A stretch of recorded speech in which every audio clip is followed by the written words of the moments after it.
Hello and welcome to An Evening with Nirvana. It's a podcast where I'm talking to a series of guests from the Doom community, maybe some people from outside of it, about level design, map creation, and other facets of game development.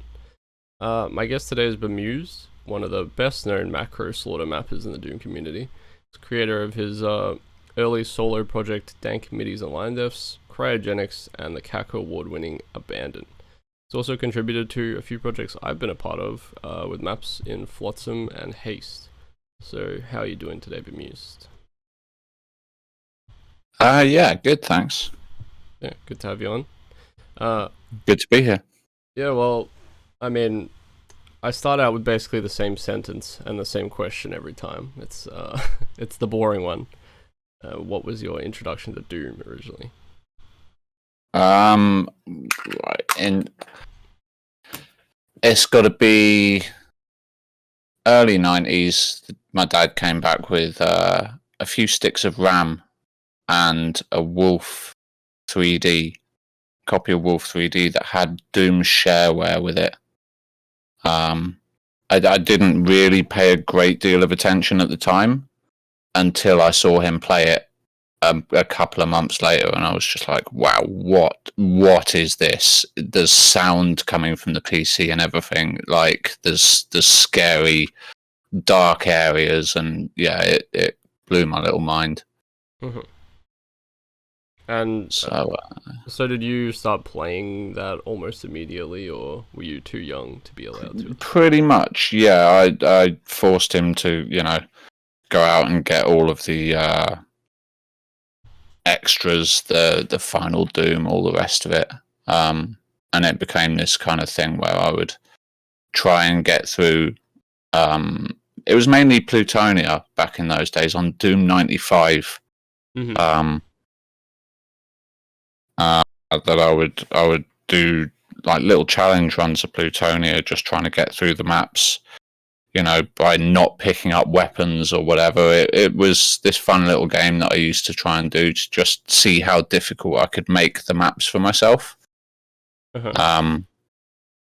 So yeah, it was it all stemmed from, I mean, initially Doom has always been this thing for me where you need nothing to play it.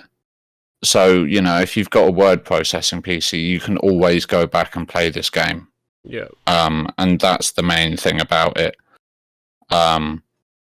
It's always been that constant that is, no matter what kind of, whether you've got a console or you're just, if you've got a PC, you can play Doom.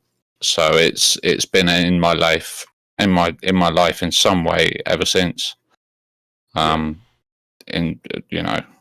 whether I'm kind of in or out of the scene as such, it's you can always come back and play Doom. And so Plutonia was probably the biggest influence on you then, would you say? Yeah, just the scale of it.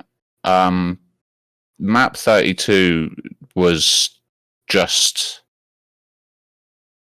it was a world of fun in itself. It clipping and running across and just seeing all the monsters, seeing how much of it you could wake up without it killing each other, so you could create the biggest infight possible. It was just, It was hours of fun for a little kid like me. Just, seeing how you could abuse the monster mechanics or get unsuspected stuff happening. It was, yeah. Back in those early days, I didn't kind of comprehend what a PWOD was. It wasn't until much later, 2015 or so, that I discovered PWODs. Right. Was that via like seeing them streamed on Twitch? Did you get introduced to them then, or did you find them before that and then seek out like Twitch afterwards? It was briefly, I got rid of my PlayStation 2, I think it was at that time. I can't remember what console it happened to be. Might have been the PS3 actually. And I kind of fell out of love with Call of Duty, and thought I want to play a decent game again. Right. And I searched up Doom on the internet, and Doom World came up. And I checked out Doom World, and there was this big. It was just after the Cacawards 2015, and was it 2015? I think it must have been 2015. Scythe 2 was in there, and I was just like, "What is this? How do you? What is Scythe 2? How do you kind of play this?" Yeah. Because I'd never loaded mods before or anything like that. It's a bit like Arcane too with Doom. It still is. I still can't, reliably run a batch file to demo my own maps or anything like that. It's total witchcraft to me. Yeah, I was like a command line kid. We had like a 486, and I used to I sort of made maps early with my brothers and stuff, and so I ran stuff through the command line, and I still use command line now to run Doom rather than anything else. I mean, I do come from that. C/Doom games / Duke 3D or whatever, but it just nowadays I'm very I forget stuff real easy. So I'm very, if you don't spoon feed it to me on a plate, I don't really understand how to deal with it. I mean, I must admit here, this is going to be quite embarrassing. I have never successfully loaded an Ultimate Doom mod in my life. Never. Well, I'm going to blow your mind here, because what I've been doing lately, because I'm really fucking lazy, is I've just been renaming everything so that it's very close to the port in my directory, and then I literally just drag and drop onto DSDA and it'll open. Yeah, but this is the thing. If I drag and drop an Ultimate Doom mod onto my port, it starts up in Doom 2 and chokes. I'm completely illiterate with this kind of stuff. I think you can drag and drop both files, so the iWord and the pword, and it should load up correctly. It just defaults to Doom 2. Yeah. Oh wow. So you just click both files, and then hold control and drag, and you can open as many files as you want. It's a huge revelation if you're today I learned. Yeah, that's so there you go. Crazy. We're teaching on the podcast today. Yeah. So Scythe 2 is sort of your early pword experience, and then I think I do know the answer to this because I believe I was here for it. When did you get into mapping for Doom? It was shortly after playing through a number of increasingly ridiculous pwods that I discovered Doom on Twitch, and I was in Mega Blast stream, and I cannot remember who it was. It might have been Zul or Mega himself. Turned around and said, "Why don't you start mapping Bemused? It might be fun." Quote. Mm-hmm.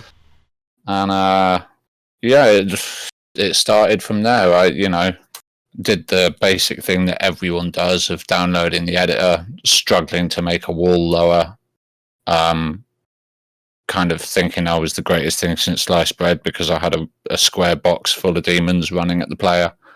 Mm-hmm. Yeah, it was fun learning. Most of that made it into Dank Midis. Yeah, well, I'm pretty sure it was because Mega, he was going to have a community project at the time. Yeah. And, which never saw the light of day. But I thought maybe your first ever map might have been building that, a map for that project, but maybe not. It was, but it just became clear, like, it was quite a slow-moving project anyway.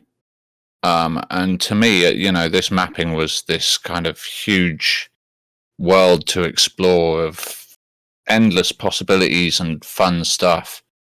So while, it was all sat there and people were like, "Oh yeah, I'll get round to making my map," I was like, right, forget it. I'm not waiting for other people. I'll just keep on learning and just creating stuff and seeing what cool stuff I can come up with. Yeah. So by the time I had like 8 or 9 maps it became clear that nobody else was Look, I actually finished my mapping map. for it. Okay, I finished mine for the project. Oh, did oh really? Yeah, I released Right, it well, actually. It was a UDMF map. well, this is the thing. This is the thing. I had the good grace to not release Dank Midis, so if that project ever sees the light of day, I've got all of those maps ready to go. Well, Dank Midis is on Doomworld though. You can download it. It's on Doomworld, but it's not on Id Games. Well, it's That's not, the difference. Who uses Id Games anymore? Come on. The cool Oh, kids have their own servers and yeah, fair point. Fair point. All right, but you know, like with any luck, Dank Midis is lost to the ether of time and the forum search function. Yesterday, actually, so I can tell you it's definitely not. But with Dank Midis, so I mean, it's spawned from this project, but did it? I mean, since it's called Dank Midis and Linedefs, I was wondering if you selected your midis beforehand and built from the midis, or if the midis were just applied after the fact. Like, were they an integral part of the maps? They weren't. No. That WOD was purely a learning experience. Each map will have its own new thing, whatever that thing might have been. That I'm kind of every map I'm pushing myself slightly out of my comfort zone of a basic square box. So map 2 would have macro slaughter, map 3 would have a sequential this, that, the other, or whatever it happened to be. There wasn't really a huge concentration put on how the end product was going to turn out, or any sort of cohesion between maps or anything like that. I made maps. I sat there, went through my MIDI folder, slapped some decent sounding MIDIs on it, and thought, what can I call this WOD? Well, these MIDIs are pretty dank, so there you go. Yeah, of course. And so it came to be. So the WOD, like, it starts out with like a tech-basy map, and it's like fairly incidental, and then it slowly ramps up into slaughter combat. Were you? I mean, you said you came from like Scythe 2 at that time. Were you always sort of intending for the maps to be slaughtery, or did the maps sort of evolve into that as you constructed?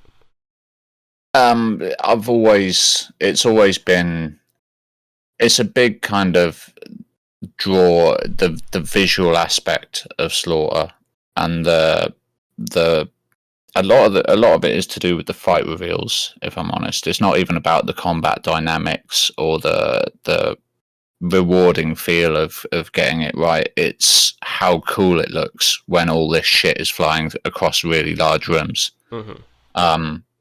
It's kind of this orchestrated chaos. Scythe 2 was my first PWOD, but I pretty rapidly moved on to stuff like Slaughterfest 2012, Holy Hell was a big one, and obviously Sunder. Yeah. So it was always going to, the start being tech base and incidental was merely, how do I start a map? And I went to some YouTube tutorial, and I think it was Sublimely Elegant or something like that. Mm-hmm. How to start a map. Get shotgun off shotgunner using the pistol. So I thought, the classic. Let's try a bit of that out. So yeah, I mean, it still boils down to that. It's one of the kind of things that I detest in basic maps. Is just how are you going to give me that shotgun, mapper? Are you going to make me pistol some shotgunner who's going to flinch 3 times and shoot me in the face, or can I just pick it up? Well, funnily enough, for Actual Worlds, I think it was map 2 actually had like a pistol start with some shotgunners, and then Calagon made me remove it. It's like, don't. Yeah. It's like, just put a shotgun. I was like, yeah, that's fair enough. I mean, certain mappers have certain things that they deem cliche and kind of a bit arcane, and that's mine. I cannot stand. Well, Mega is the opposite. He loves it. He loves the pistol when you shoot the shotgunner and you grab it out of midair as he dies. It's like his favorite thing. So, I mean, a new twist could be pistol versus chain gunner. You know, that's horrible that though. could be... They have way too much. Well, it's no more horrible than a pistol versus shotgunner. Well, maybe, but I feel like the shotgunner you're probably gonna take 40 damage, but you're not gonna die. But the chain gunner you might just straight up die. That's if the shotgunner dies by the second shot. I mean, if he gets 240 damage pops into you, you're looking in pretty bad Still shape. alive, baby. Still like, yeah. I mean, if you're willing to give a full health 90 health top up after the first room, it's a sort of map, Megasphere immediately. It's fine. Yeah, I mean, I actually played a Dane map. He sent me some of his really old stuff the other day, and I played it. And there was a part, there was a map where you drop down and you're immediately next to 2 chain gunners, and they just kill you instantly. And you have a pistol, so that was a good start to a map, I thought. Yeah, it sounded like it. Yeah. Yeah. So, well, you talked about how you watched this tutorial. I guess this kind of explains this question a little bit, because most of the maps in Dank Midis actually start with like this slow build up to combat, save for like map 2 and maybe another map here or there. But like there are others that are like super hot at the beginning, and I wonder. I suppose maybe this is more a question for now than like when you make a WOD, are you generally sort of trying to have some variance in terms of pacing in your maps? Like, is that a deliberate decision to sort of have slow build-ups or slower maps and then big hot start maps and things like that? If you're talking about a WOD as in a cohesive collection of maps, then no thought is put into that whatsoever. Okay. I don't map for projects. It's very rare that I will map and say I'm mapping for X or Y. I use it purely as a kind of it's almost like playing Minecraft. It's a bit pointless, but you can make some really cool stuff out of it, and it kills a few hours on a Sunday. So, it's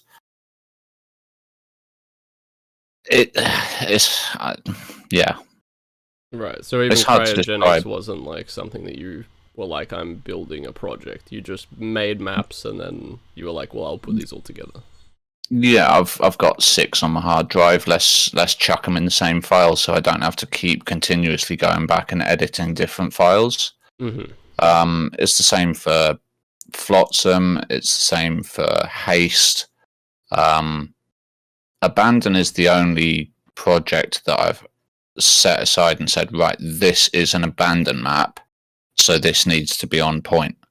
Right. All of the rest are just maps that happen to be littering my drive space. I mean, at any one time I've got between 5 and 10 unreleased maps just sitting on my drive gathering dust. Mm-hmm. So, yeah, I mean, if we're talking about the ramp in intensity over the course of a map, nowadays I do generally try to... Each encounter as the map goes on should be more testing than the one before it. In an ideal scenario, obviously, sometimes geometry and monster composition doesn't allow for that. But yeah, there's a definite effort over the course of a map to have the final fight be the hardest, and the start to be reasonably easy. I'm not a massive fan of hot starts. It's alright if the enemies are facing away, but if I can't even type in, id clev at the start of a map, then I get flustered. Right. So well, map 2 of Dank Midis is pretty hot start, I believe. From memory. Yes, yeah, that was me trying out proper slaughter, where you just huge box of enemies. I think the first 4 maps or 5 maps of Dank Midis were all built within the 4096 by 4096 size constriction for the Megablast project. That's right, yeah. So that is literally a 4096 unit squared box full of monsters. Mm-hmm. it's about as refined as that. That was the kind of plan for that map. Well, I mean, you say that, but I think it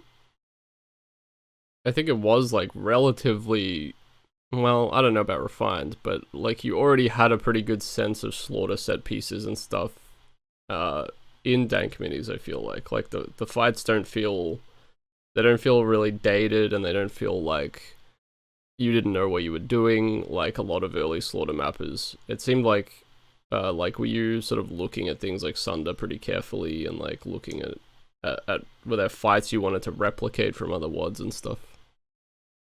I mean, in those early days, there was a lot of inspiration that I was dragging from watching people stream.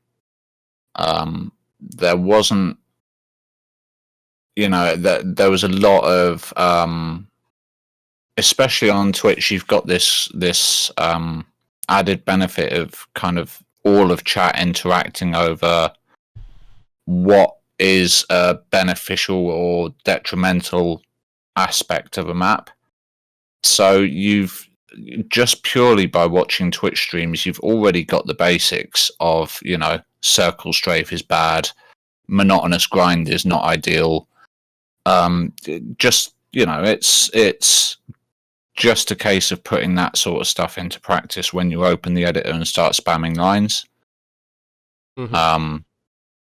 It's, I don't know, I might be trivializing it somewhat, but it's reasonably easy to, create a box of monsters and have something not feel totally overwhelming to the player. And yet, I mean, I don't know, it's hard to describe because I don't really make maps like that anymore. Right. So it's hard to bring myself back to that sort of ethos. But yeah, with that map, it was just maximum impact. Here's a box of loud screaming revenants, and cacos and sibes and all the rest of it, and it was just to kind of see how over the top I can make stuff without instantly being, rushed and murdered. Because back in the early days of making maps, you would religiously play your own stuff, like religiously over and over and over and over and over again. As time goes on, you stop playing the content that you make quite as much as the early days.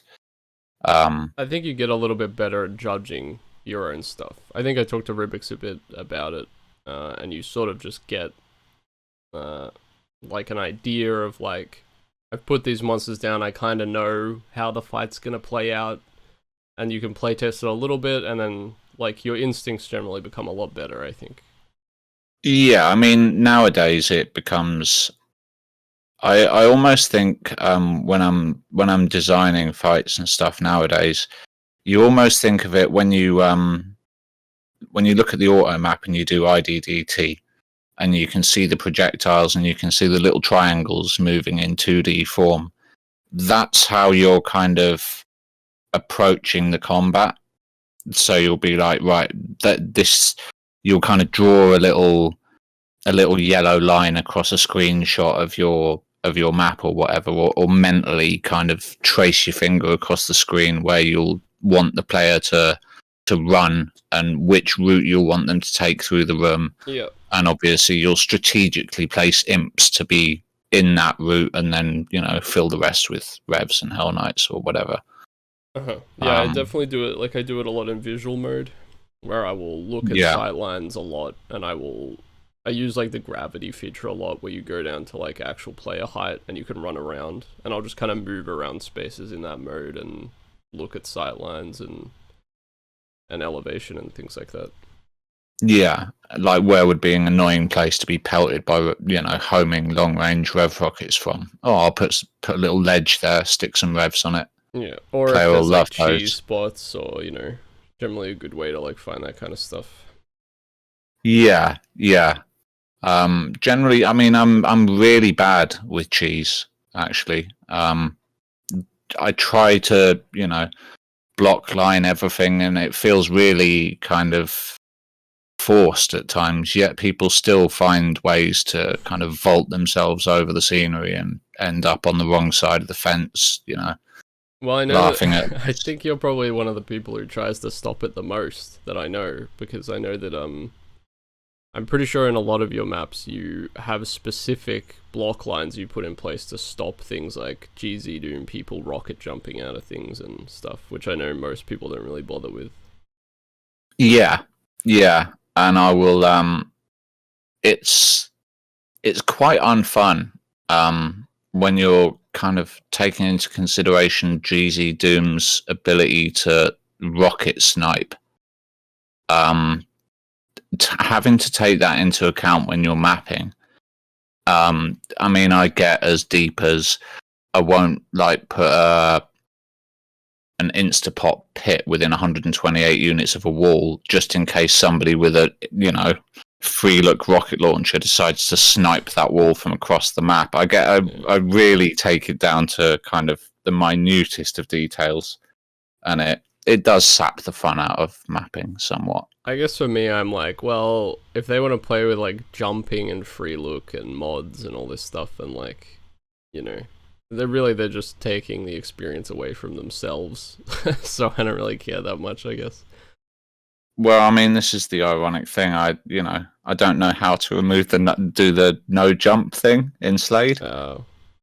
People keep telling me about it, and I'm just like, I know that feature exists. It's legitimately just text you put in. Just go. Just go on the map info, and if you just look at someone else's who's done it before, you can literally just copy paste it into like a file. Like just copy paste their map info, delete all the rest of their text, and just leave the no jump, and that'll get rid of it. Yeah, I mean. But yeah, you have to stop the Z Doomers at all costs. Yeah, precisely. So you said you don't really make maps like Map 2 anymore. But I mean, I think there's like a couple of Flotsam maps that are like Hot Start and stuff like that. Do you generally prefer like a tighter, more structured slaughter experience over like the open space, like say Map 18 of Sunlust, for instance, that Danny map that's all open and things like that, or do you like both styles? It depends. It depends. Like if we're talking about the essence of Doom gameplay, you cannot really argue with people like Rubik's ability to create these finely tuned scenarios out of next to no resources.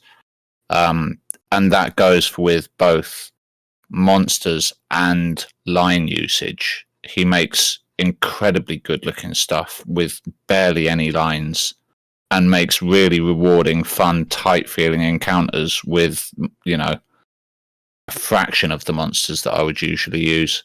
Mm-hmm. But on the flip side, there's nothing quite as cathartic as, playing a big, grindy map like Holy Hell and just sitting there with your finger on mouse 1 with the rhythmic, pulsing of the rocket launcher while you kind of eat your pizza slice or whatever. It's a different type of gaming, but I mean, both have their place, really. Mm-hmm. I find it quite hard to do the proper macro slaughter because I'm too bothered on how grindy it is. Most fights I feel should be, if they're not threatening, there's no point having the monsters there. Right, yeah. So the fight needs to be threatening for the duration without being this kind of monotonous chore. Which is a hard balance to strike for macro slaughter. Once you start getting into multiple 1,000 unit room sizes with, thousands of monsters, it becomes an exercise in futility to get all of that killed in a reasonably timely manner.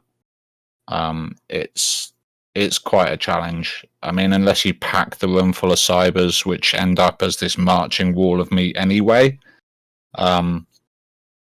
It's most of the most of the mapping process in Slaughter or challenge mapping that I find is getting the balance right where stuff dies quickly.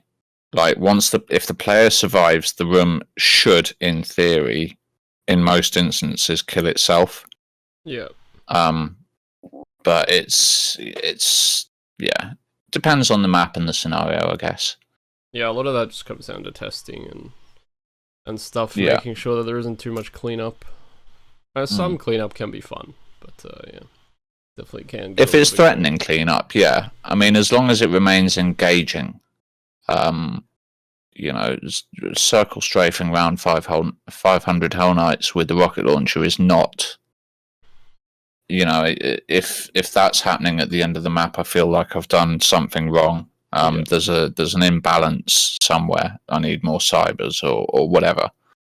As much as people tend to view my maps as these kind of big gargantuan behemoths that take forever to complete, I don't think I've ever made a map that takes over an hour of in-game time. It just becomes, they overstay their welcome after that point, in my opinion, unless it's something kind of memey like World Orifice or something like that, which is, the whole point of it is endurance. Yeah. I feel like most maps surely the abandoned maps are over an hour, I would have thought.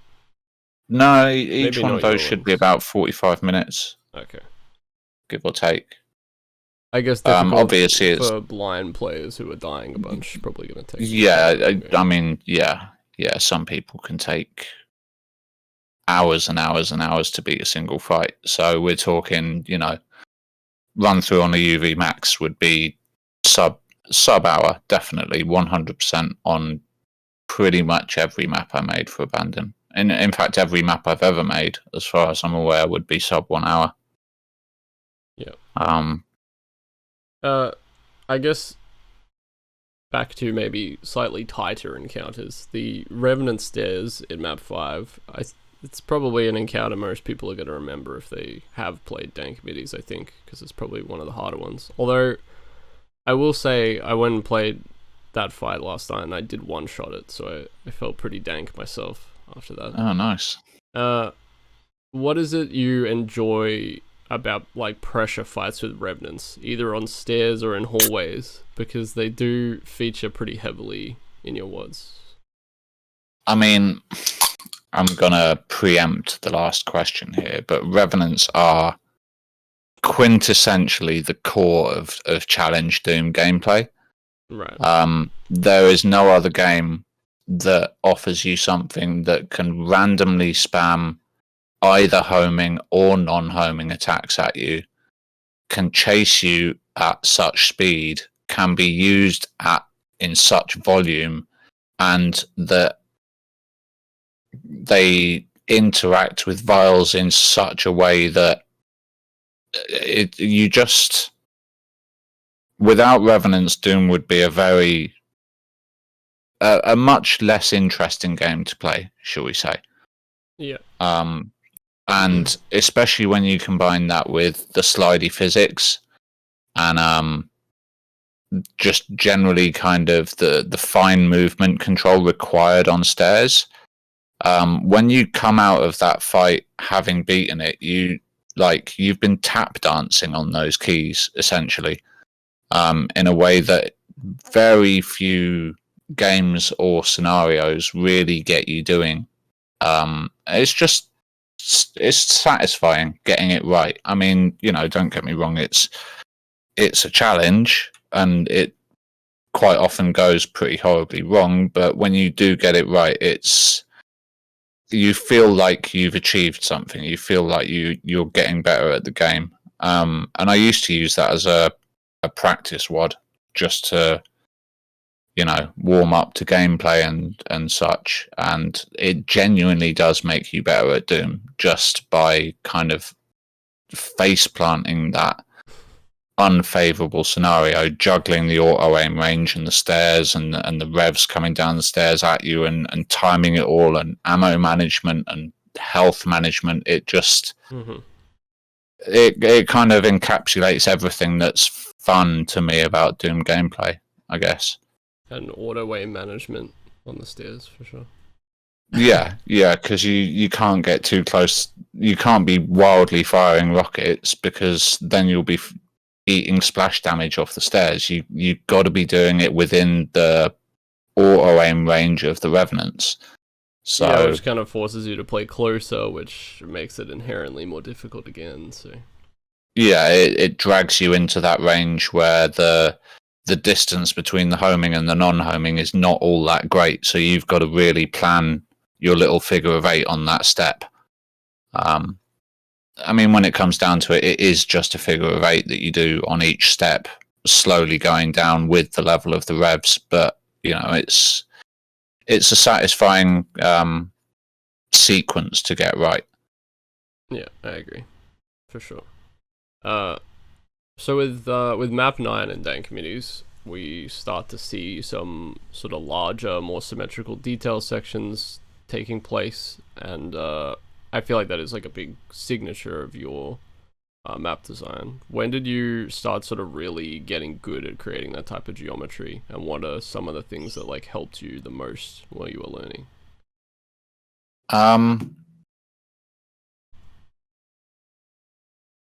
I would say that map is purely about experimenting with tall ceilings. Somebody turned around in the Twitch chat and said every map is 1,000 times better with 1,000 unit wall height, and I just thought, all right, I'll experiment. The next map will have really tall ceilings, and lo and behold, it makes a huge difference. Just getting your entire ceiling and mouse wheeling it up by 2,000 units is an easy way to make a reasonably boring map look pretty cool. So as long as you build with that in mind to begin with, so when you draw out your box, you know, in the editor, it's already 4,000 units tall or whatever, and then you can plan accordingly around that height, and then you do the thing where you run around in the visual mode at player height, and you drag it all down to kind of it's kind of the same aspects of churches, where with large vertical spaces you're trying to draw the eye upwards, so you kind of bring little bright accents on the edges down into the player's view. And even though I design for Boom, I do kind of expect players to run around and use a bit of free look to look around at stuff. It's all about just drawing the eyes upwards into, you know, because if you can't create a hugely uneven floor surface. You know, you can go to some extent, but you can't go to the point where the player can't traverse it. So if you can't do that, you've got to put it on the ceiling. Right. So it kind of necessitates the whole. If you're relegating all of your detail to the ceiling, you have to draw the eye upwards to your work. Otherwise, what's the point in putting it there? So all of the, you know, you'd look over any sort of old church design or pillars specifically that you find in churches. They all kind of have linear aspects to them that kind of slant inwards, and they taper off and have little mini buttresses on them and little bits that poke out towards the top to kind of signify they're reaching the roof. And it's just something that if you've got a good pillar that you can copy paste, you've got a good map. You've got a good looking map. You know, if you've got a 4,000 unit tall ceiling with some sexy looking pillars that you can slap around with a bit of Control V, you're already onto a winner. Yeah, tall ceilings, cool pillars. The core components. Yeah. I mean, when I see a new slaughter mapper, I don't look at how effectively they've used their revenants. I look at their pillars and their ceilings and, you know, all of that sort of stuff. Well, it kind of ties into your idea of like spectacle and stuff, which I mean, obviously in terms of the monsters, but also your geometry is sort of all structured around spectacle and things too. And I think you are one of the first people I remember talking about like spectacle in Slaughter as a main component of it. Yeah. I mean, in every Doom player that I know of, there's the child that discovered the game, who would run around with cheats on, with just unleashing everything, trying to open every wall so all of the monsters could blend one into one horrible mess. And deep down in every Slaughter player, there is that kid screaming to get out and just be kind of let loose with the BFG on a load of imps. So it's a type of gameplay that you, as unrefined as it can be, and as basic as just filling a box of monsters is, it's incredibly rewarding for not a great deal of skill outlay. So yeah, it's there's a lot to be said for easy Slaughter. It seems to be not so widely available today as it used to be, with the likes of Time of Death or Fummel, or PHML, whatever his name is. Yeah, I always say PHML, but I have no idea. Yeah, like mappers like that, where it was easily accessible for teenage kids or kids with absolutely no skill, just to jump in and slay thousands of monsters and get a screenshot at the end of it where it's like a carpet of death all over the floor. Yeah, those maps will always have a place in my heart. Well, I was gonna say, actually, like, much of Dank Midis does have that kind of old school Slaughter feel. Like, I had feelings of like New Gothic movement and Time of Death, some of his like stuff from ESP and things like that. And I was wondering, like, because your stuff became a lot more Sunder influenced, and you moved into your own geometric style of like perhaps even more hyper detail than even Sunder.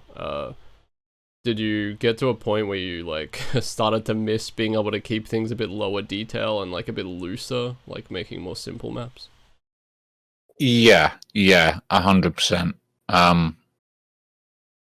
Like it's just liberating being able to slap lines down in a kind of nonchalant, haphazard way and make cool stuff in 5-10 minutes.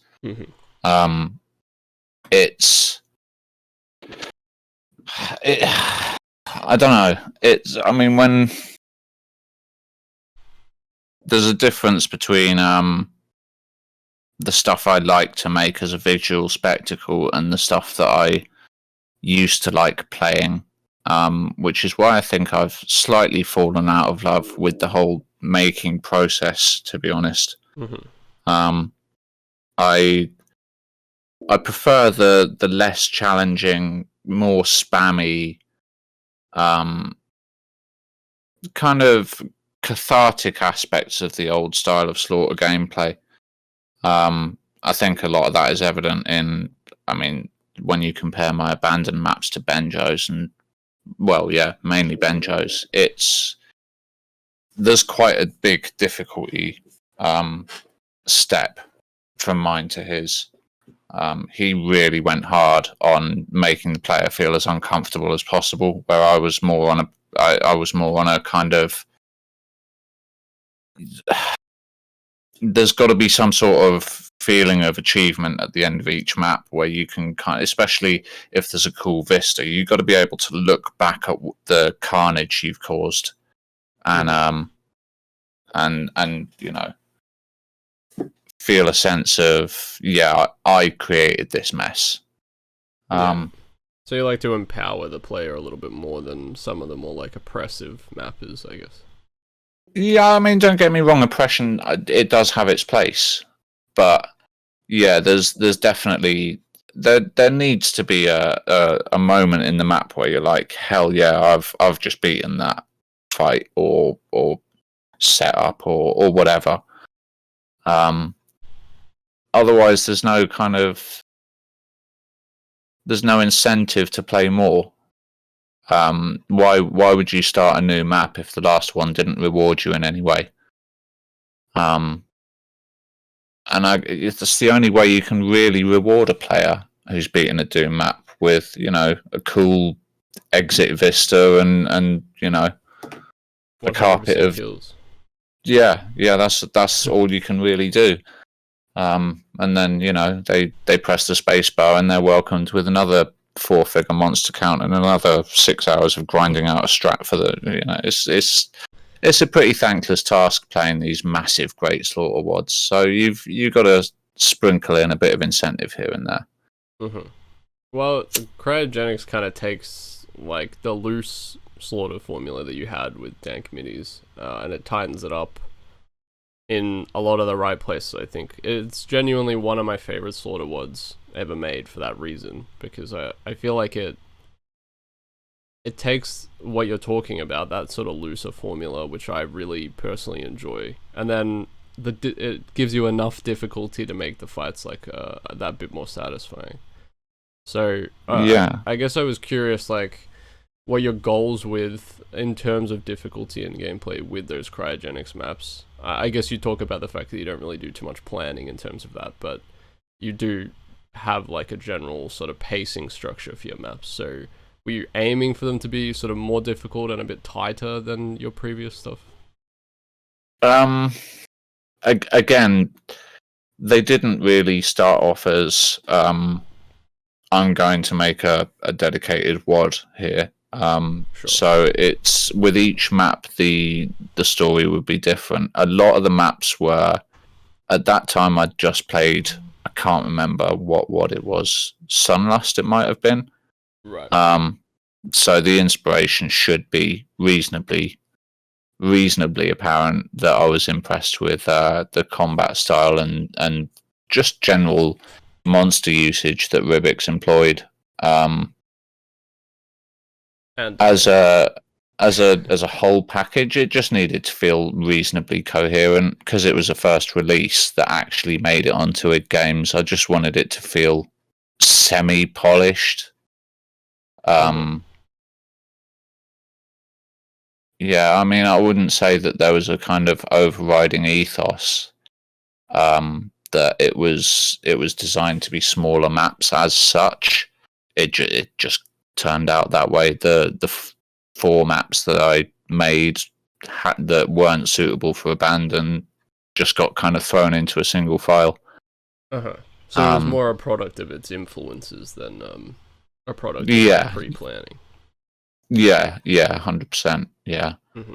I mean, at any one, it ties back into any one time I've got about 5 to 10 maps just sat on my hard drive gathering dust. So when people come to me for, including me in a project or whatever, I'm just like, yeah, I can slap a map down and it's done. It's there. It's already finished, play tested, textured. The problems arise when people want me to retexture them, which I think you asked me to do for what ended up becoming Fractured Worlds, and I noped out. Yeah, I seem to remember you had I don't know if it was you had a big green map, I think, which looked there was cool a curvy one with It was amber. There was an amber one with a kind of curvy snaked tunnel in the north end of it. Oh. And you were like, we're using blue. And I was like, oh man. I seem to remember you repalletized at least a certain amount of it, or you did. I made an effort. I think I remember seeing some screenshots at some point, but it never came to fruition. Yeah, it didn't feel right. And looking at the project once it was finished, I'm glad I didn't put that map forward. To be fair, because that project was a step above that map in terms of quality and effort. So, well, I mean, it would have felt I'm sure you would a little out of place. Sort of tightening things up or whatever you felt like you needed to do. Really, I feel like you're one of the fastest working people in terms of you were saying, you usually have a map ready to go and then you will just sort of finish it off when someone requests it of you. And like whenever there's been a project someone's asked you to do something for you, you always have the map done in like 2 days or something. Like you'll just sit and map like 2 days straight or something, and it'll be done. Yeah, my memory's awful. Like, I mean, I'm forgetting these questions as you're asking them. So, you know, the idea of me sitting down and remembering the theme of a map 3 days after I initially started it, no. Forget that. Just let me sit down and know life my way through it. Then I can't deviate. I can't forget about stuff. I can't be like, oh, I'll do this later and all the rest of it. It gets done. I don't think I've ever spent more than about a month on a map. And if it's taken longer than that, it's just endless line spamming over what were proven good fights, and you end up breaking them with detailing lines. Right. So it's the law of diminishing returns. Once you get past that month, it's dead in the water. You just move on, like put it to rest, put it away on the hard drive to gather some dust, because the more you mess with it, the more you'll break it. Yeah. Well, speaking of visuals, Cryogenics is like a pretty massive step up visually from Dank Midis. What happened between those two WODs that helped you kind of hone your mapping style? It was Benjo coming to me for Abandon. It was because I was making Dank Midis, just collecting crap that I was making, and Benjo came to me and with the proposition of continuing Sunder, as he put it in his show, or finishing Sunder. I was under the impression that we were making a Sunder tribute WOD, because the idea of, you know, claiming somebody else's work as your own and just saying, yeah, I'm finishing it, never really sat right with me. Mm-hmm. But yeah, he came to me and asked me about making Sunder-esque maps, at which point I just thought, right, well, I mean, one does not simply ape Sunder without seriously stepping your games up in terms of visuals. So a lot of work was done, just not even making maps, just making rooms in the editor that looked visually pleasing, in a Sunder-esque way, which is, it sounds more simple than it is, because once you get all of these kind of massive great rooms, the problem is not implementing them. It becomes getting them to run at acceptable frame rates. Yeah. Right. So Cryogenics was, I guess, it was stuff that would have fit in Abandon had I continued that idea into an hour-long map, I guess, would be the way to describe the Cryogenics maps. Yeah.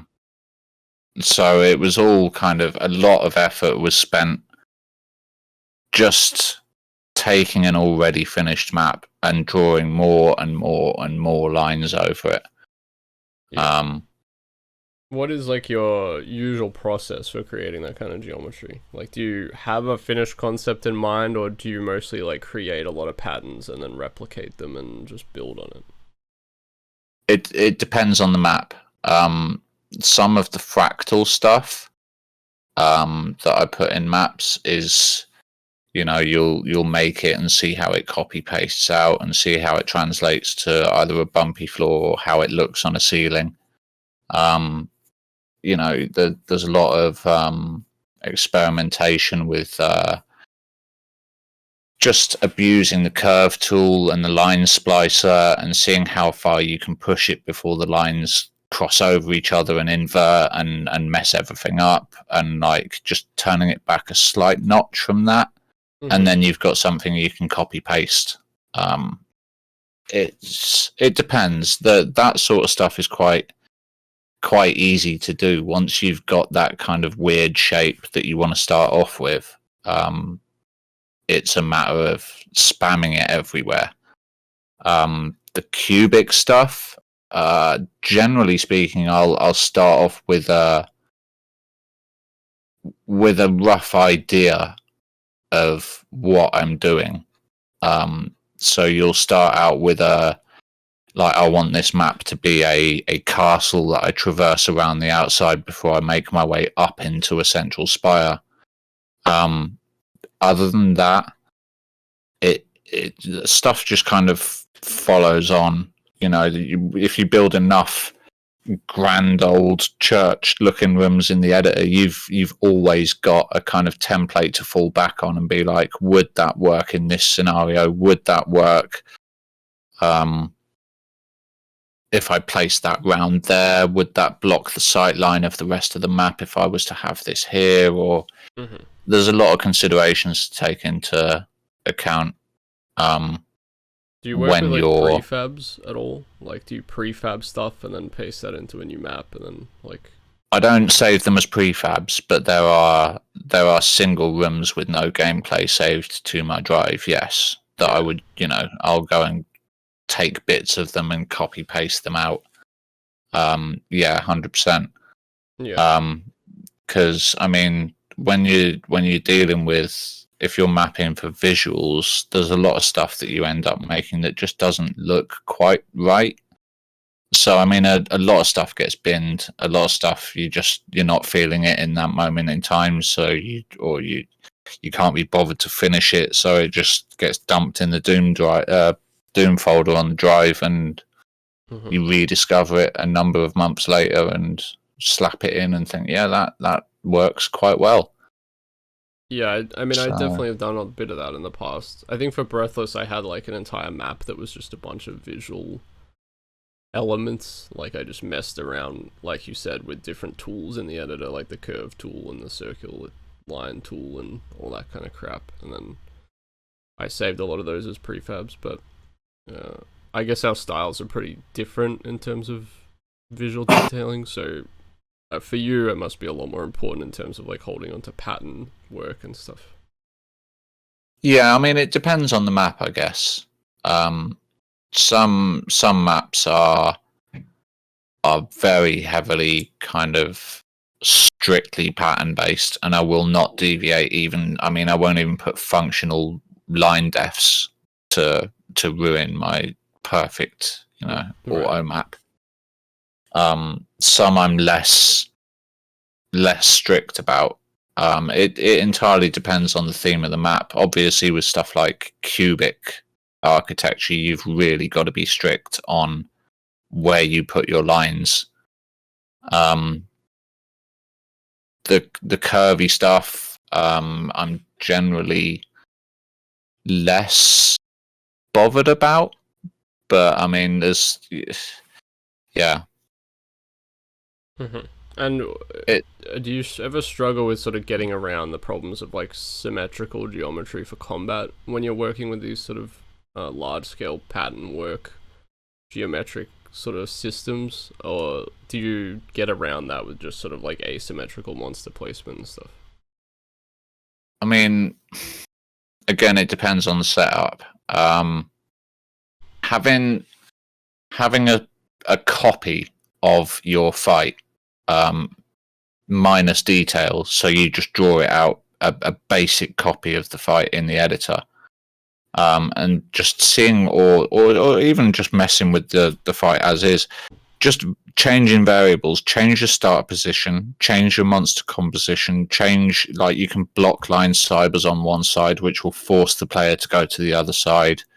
Having a symmetrical rim does not force you to get the player charging around the perimeter of that room, firing at a wall of meat in the center. Yeah, there's a lot of different things that you can do to break that up. Even a 32 unit high wall sticking out of one of the walls is enough to kind of force a kind of U-shape arrangement in there.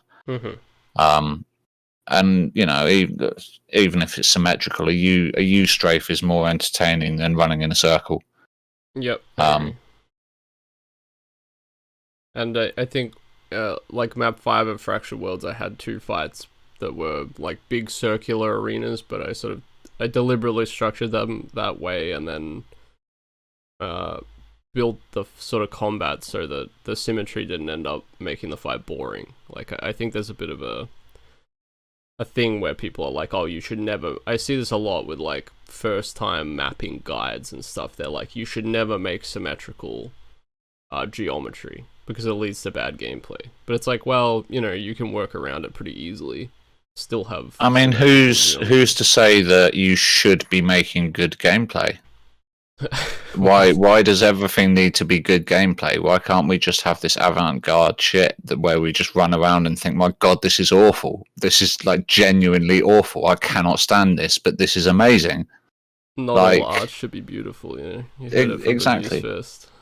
Yeah. And do you tend to like work out your encounters before creating spaces, or do you always work with visuals beforehand? I would say they work concurrently. Yeah. Whilst the visuals are taking shape and you're chopping and changing copy pasted rooms in and out to put as a ceiling, you will take fights that worked in Startan boxes that you made in the editor and translate them into your map's geometry. Mm-hmm. So you can make a fight and think, right, this is really cool. I'll make something of this. So generally speaking, it'll get copy pasted outright from that Startan map into the new map, and then you'll reshape and reform it around the setup as it is in the new map. Again, there's a lot of single fight maps that I've got sat on the drive at all times. So there's always one of those if you're thinking, right, well, this map needs an outdoor area where they kind of go outside the back of the castle and there's like a garden fight. I've got garden maps sat on my hard drive. I'll get that and copy and paste it, and then put the back end of a castle attached on one side of the map, and it's good. It's like those cooking shows where it's like, here's what I prepared earlier, kind of thing. Yeah, exactly. There's always a varying collection of different trash on my drive ready to be swapped in and made to look like I'd just worked on it. Yeah, I think it's definitely good advice to like, if you're about to you hate a space or whatever and you're about to delete it, I would advise save it as a prefab or save it in never ever delete anything ever. Yeah. My drive is absolutely rammed full of crap, but everything is there because I can refer back to it either for inspiration, or even if it's just looking at a 2-year-old setup or a 4 or 5-year-old setup and being like, right, I could use that here. I won't copy paste it, but that has inspired me on how to use this space that I'm currently struggling with and I've got a mental block over. Just having easily referenceable instances of stuff that does work or could be made to work with a few tweaks when you're short of inspiration, it's a godsend having that stuff to just be able to slap down and be like, right, well, I've got no idea to start from scratch, but I can tweak this. It's a kind of it's just getting over that little mental hurdle of, right, where do I start with monster placement? When the problem with pre-building spaces is that it leaves you with this kind of head-scratching moment where you're just like, well, what the hell am I going to do with it?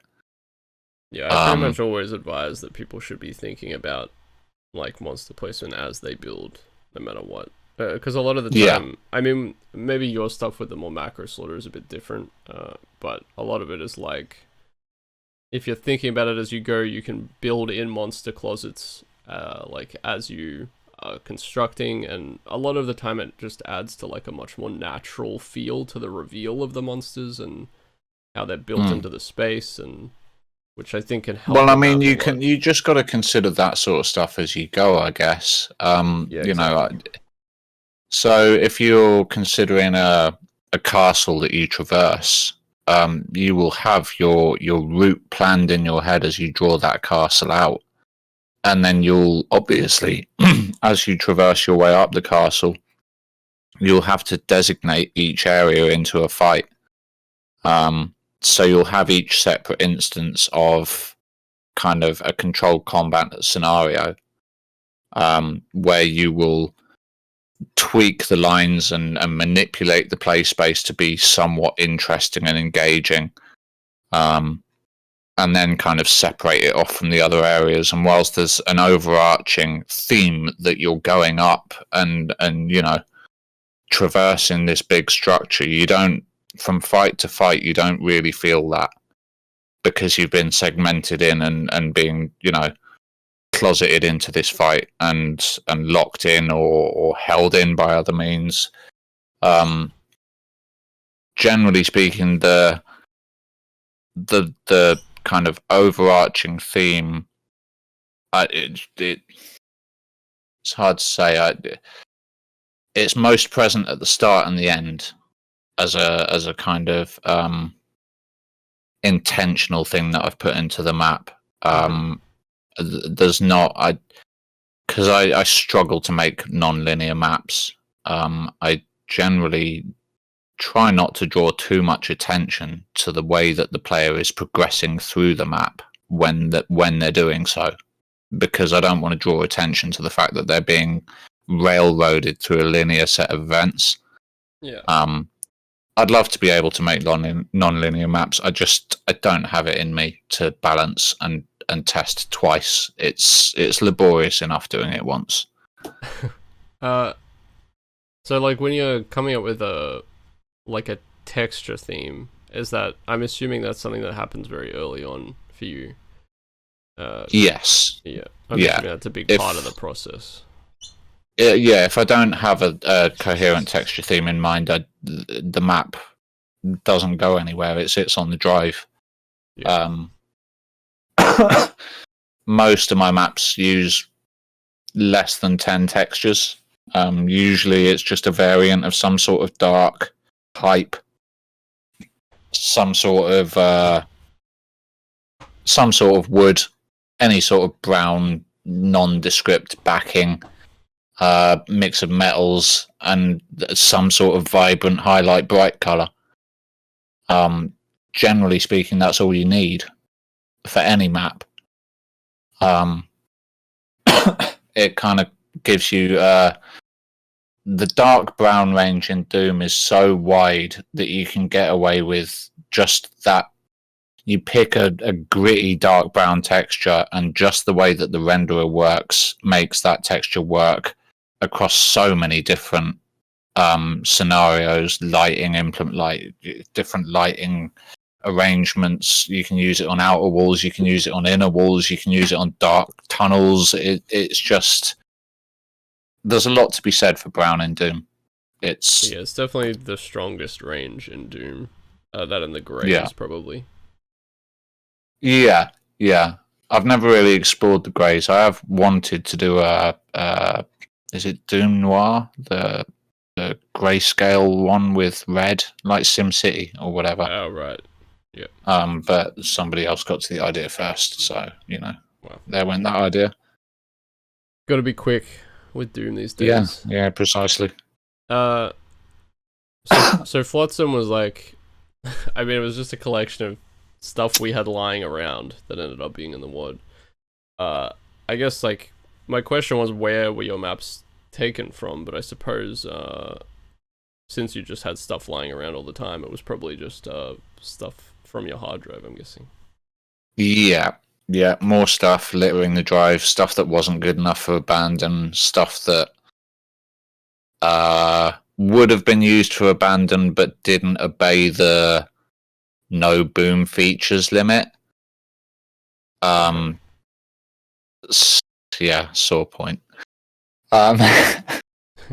So yeah, generally speaking, it was just a collection of the usual stuff gathering dust on the drive, stuff that I'd made and not really been satisfied with, and it all just kind of sat there until somebody turned around to me and said, let's make a project. Do you have maps?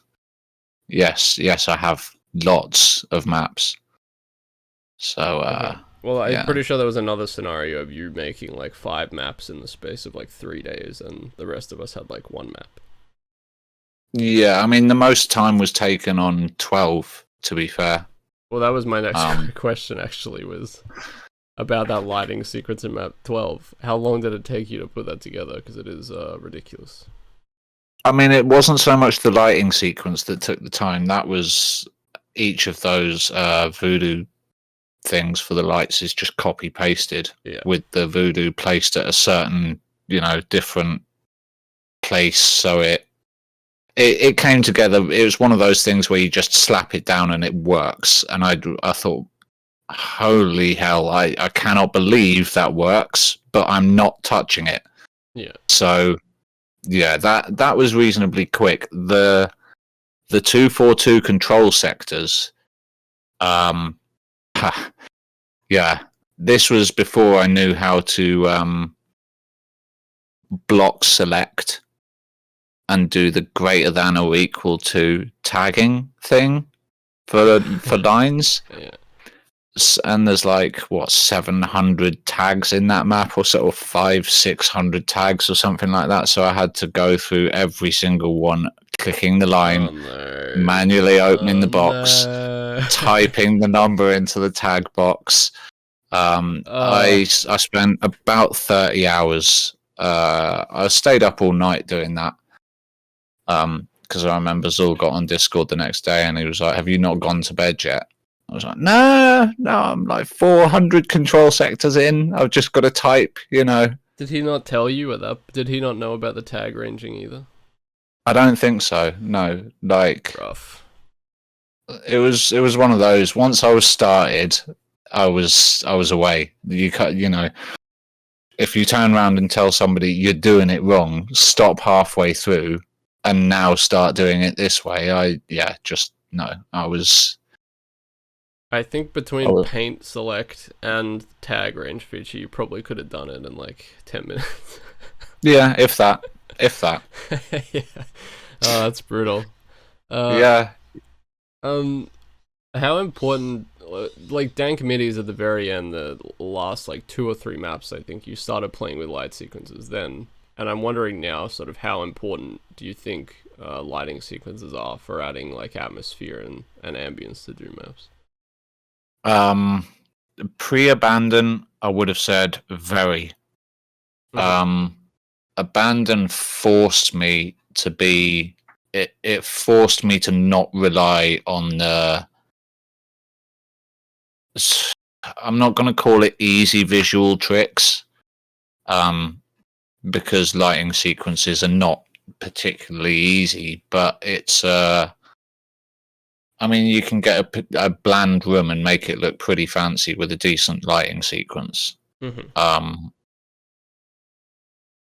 Adding atmosphere and ambience would be all about the gradient shadows, like Danny Babinga's style of really aggressive gradient lighting applied to pretty much every surface in the map.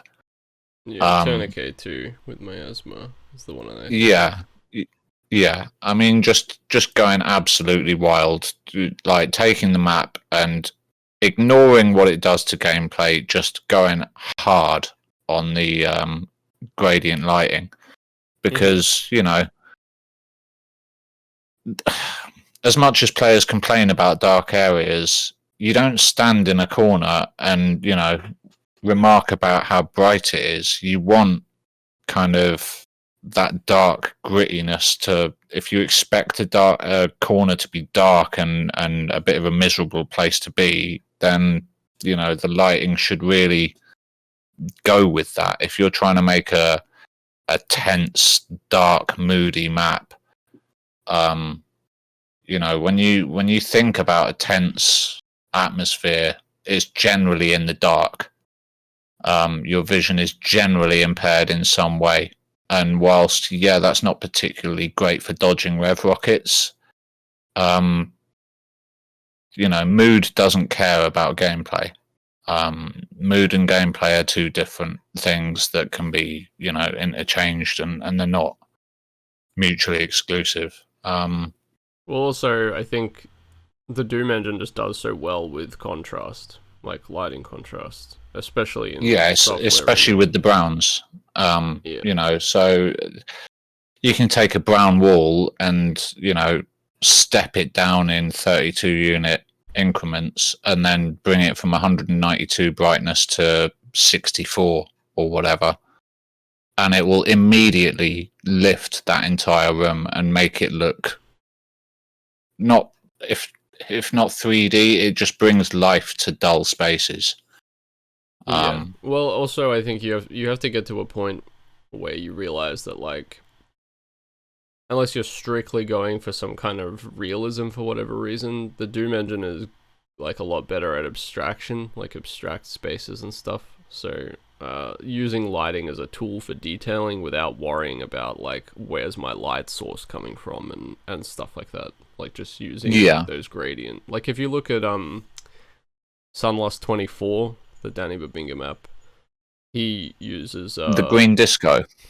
Or is that 25? That's 25. 24 is the big one with like the little cube maze, and it ends with that fight where you fire rockets into the giant conveyor and they rebound back. If you remember that one. Yeah.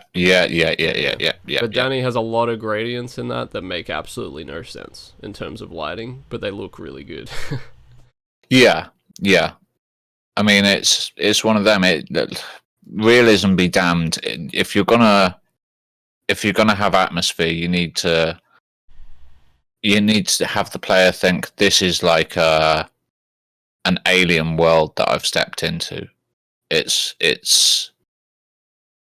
all about the immersion aspect. I found that when I started mapping, playing the game itself became a lot less enjoyable to me because the immersion had been broken.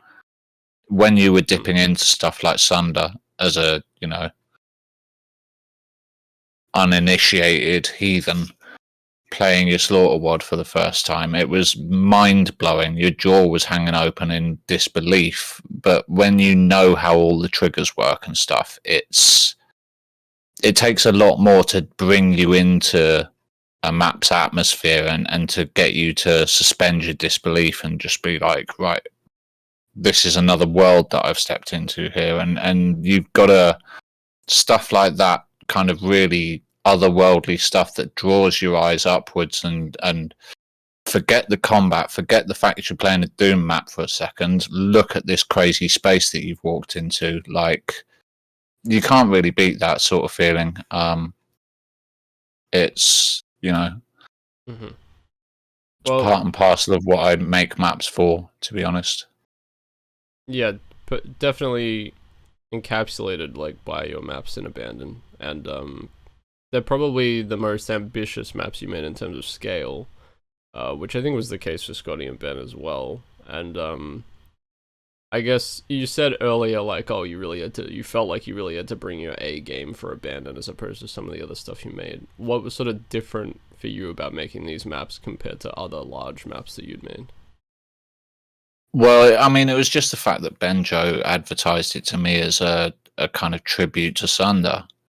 And if you're going to put a forum post up with the word Sunder in it, saying this is inspired by or this is a tribute to, it needs to be pretty good. It needs to be, the maps need to be big. People don't go in and say, oh, it's like Sunder, unless the maps are really, really big. And it was bigger than I was really 100% comfortable with, if I'm honest. More extreme, more everything. Just everything turned up to 11. And I'd never come across the performance aspect before, where every map I ever made was, all right, it was verging on ridiculous with the combat, but there was never an issue with the map running poorly. Yeah. Just out of the gate before you even woke any monsters up. I mean, the amount of hours that I put into the abandoned maps to get them to... One of them was running at 3 frames per second at the start of the map. That's pretty good. Yeah, there was some pretty shocking frame rates during the testing of that WOD. Mm-hmm. Well, yeah, So it those was big maps really come along with like a whole bunch of extra shit that you didn't really think you'd have to learn about, like reject tables and nodes and referring back to the keyboard again and using files and node builder setups and using config files. That was a baptism of fire that I was not prepared for at all. And in some ways, I'm done with it. I won't be making maps like that again. I think all three of you have much. actually maybe said the same thing about that. Yeah, I mean, it's one of those. You turn up on the scene, you prove yourself with this big old project, and then it's like, right, well, I've done what I came to do. Like, a little bit now. Yeah, I'm not interested in shocking and wowing anymore. I'll just make stuff that I find cool. Yeah. So obviously, I mean, we talked a bit about this, and you didn't really know that it was meant to be finishing Sunder or whatever, but I suppose you knew it was adjacent to Sunder. I'm wondering, with sort of Gazebo being quite a big influence, what was it like rediscovering him in a random Twitch stream? Because you're the person, for people who don't know, who basically brought Gazebo back to the community, which I did talk to him a little bit about when I interviewed him for the podcast. Yeah, I think it was a Zul stream that we were in, and he raided some unknown guy with 3 viewers who was playing Sunder, because, you know, you see somebody playing Sunder, you raid them. Mm-hmm. And I saw this, it was an Australian guy, and he had a really bad microphone, and I thought, okay, this is not really the sort of stuff I want to watch. But then I saw the name Insane Gazebo in the chat, and I was like, oh my god, like, I just immediately fanboyed out hard, spammed him with like this chain of messages like, oh my god, come back to Doomworld and finish your project and look at all this cool stuff we've made, and oh my god. So yeah. Yeah, well, I mean, I was to him, slightly more cool than that. Oh, well, yeah, hopefully. Yeah. But talking to him, apparently he got his friend to play. They were like just talking in Discord or whatever it was, and the guy had mentioned that he played a bit of Doom. And Gazebo was like, oh, well, I made some maps for Doom. They're kind of hard, like, do you want to try them out? And this guy who really didn't play a lot of Doom, Gazebo got him to stream him playing it for him, so that he could basically watch him die a whole bunch to Sunder. So it was just like a very random coincidence. Yeah, it felt like it. Yeah. Did you feel like you were making this Sunder-esque project? Did you feel like the goals sort of changed for your maps at all when Gazebo came back, or was there, like, were you really basically just making like the same big, large maps you'd always made, just on like a bit of a grander scale for Abandon, so it didn't really make much of a difference? Well, essentially, there's a bit of a sore point there, because when he came back and divulged that the reason Sunder was, you know, strictly boom and all the rest of it was because that's all he knew how to do at the time, or something to that extent. Well, it's like practically vanilla, right? Like, it doesn't use 242s, doesn't use voodoos. It uses like all vanilla triggers. I don't think it uses any of the boom generalized triggers and stuff. Yeah, so after adhering to that rule set, really strictly, I might add, some of the maps were a total pain in the ass to do because of this, but that's a different story. Mm-hmm. tag 17 in map 12, map 11, the orange one. I think there's a tag 17. I think. God damn, that was a nightmare. Trying to get like multiple doors to open and close at the same time, and like having it 8 units below the ceiling at the start of the map so it could raise, and nightmare. So he's come back and he was like, "Oh yeah, well I just didn't use these features because I didn't have a clue about them. Here's a new map using all of these cool features," and I was like, "Oh my god, oh my god!" Yeah. Like, really? After I've just spent all this time, and at this point Benjo and Scotty still hadn't made anything. I mean, I made my stuff years ago, and it kind of shows, in all honesty. I'm not particularly happy with any of the abandoned maps anymore. But neither of them had finalized their work, so they were like, "Oh, we get to use 242 and Voodoo's cool. That makes life so much easier." And I was just sat there in a cloud of butthurt, like, you Yeah, well, poor. because I know, like, at least Benjo thought that Gazebo was like this big purist and like refused to use the boom features, and like that's why Sunder was the way it was. Because it is very starkly vanilla, like absolutely no generalized stuff. Is used and stuff. So I can definitely see why you'd think that, but yeah, I always found that really funny. And he came back and he's like, "Yeah, I tested with like free look and shit and Z Doom." And I was jumping around. Yeah, rocket sniping across the map. Yeah, no worries. It was like a fucking Russian overkill for most of my gameplay. Yeah.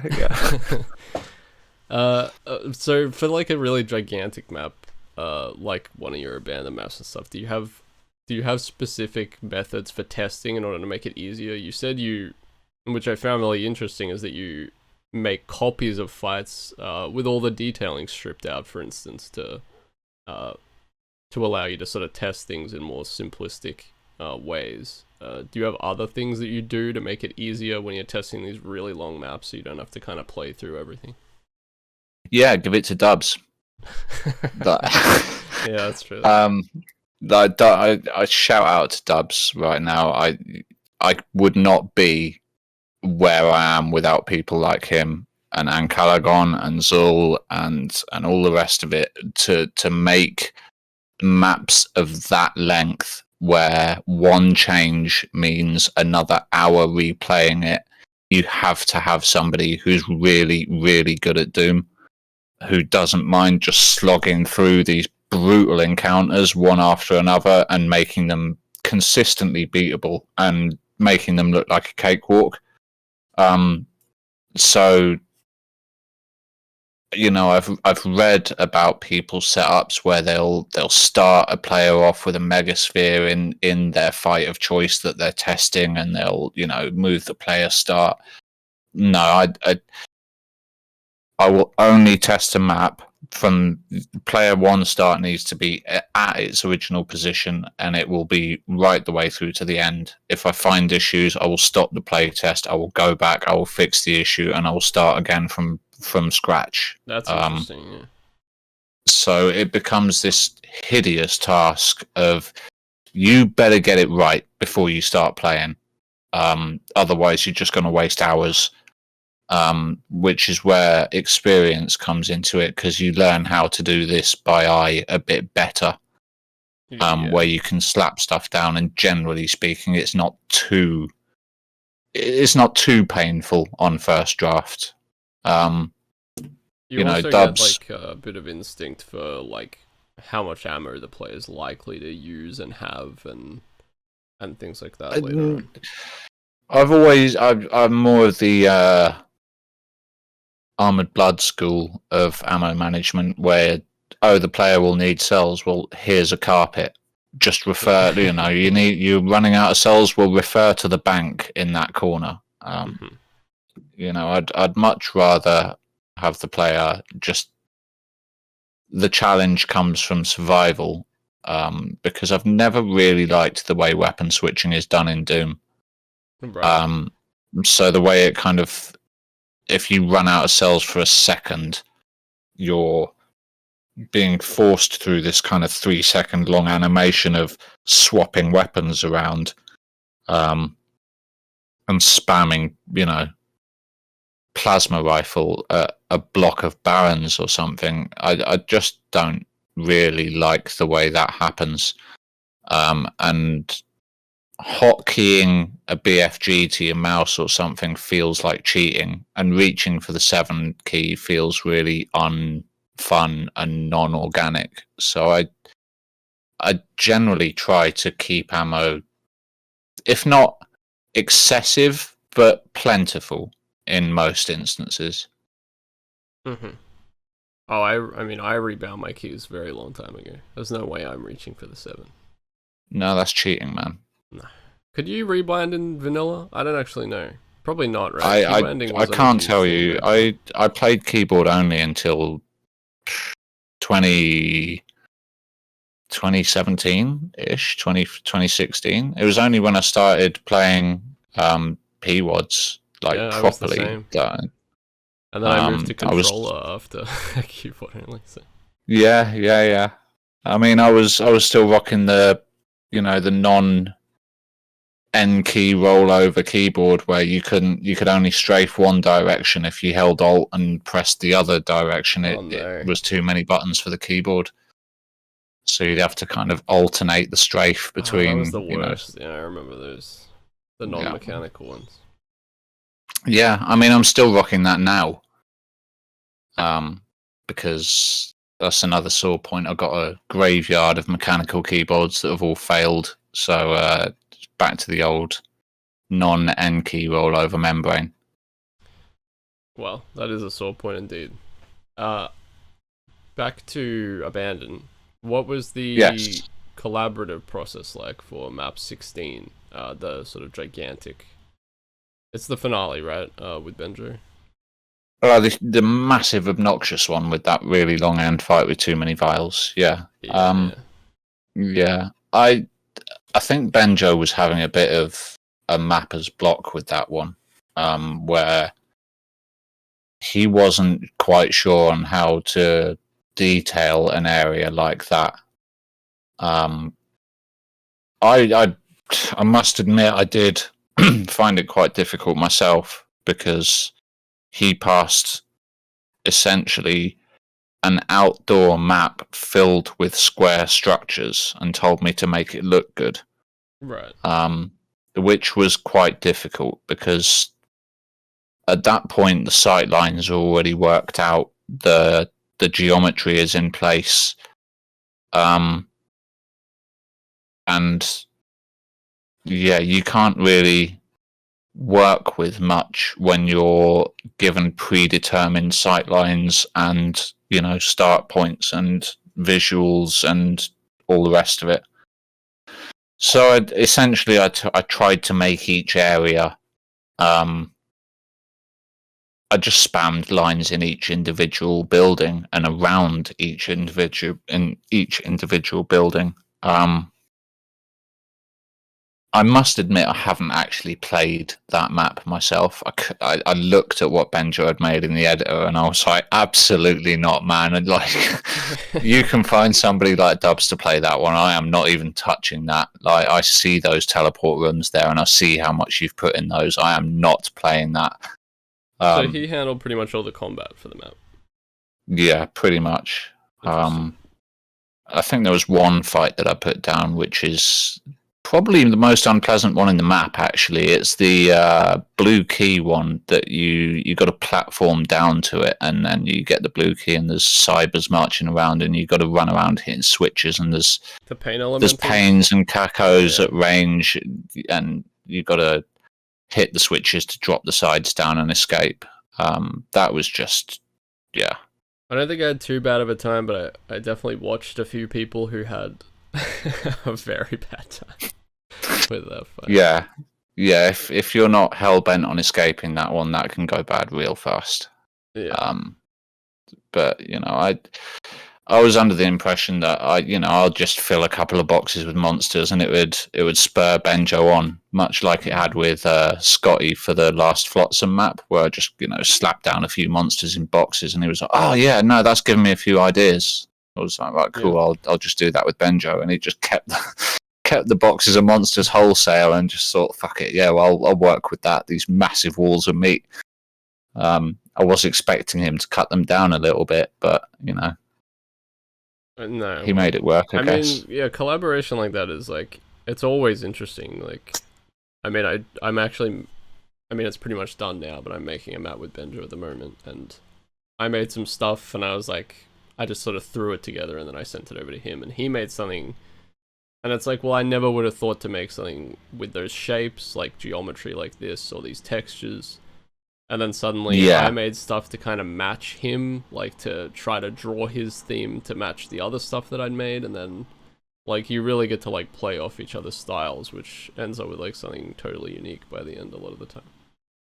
Yeah, for sure. Mm-hmm.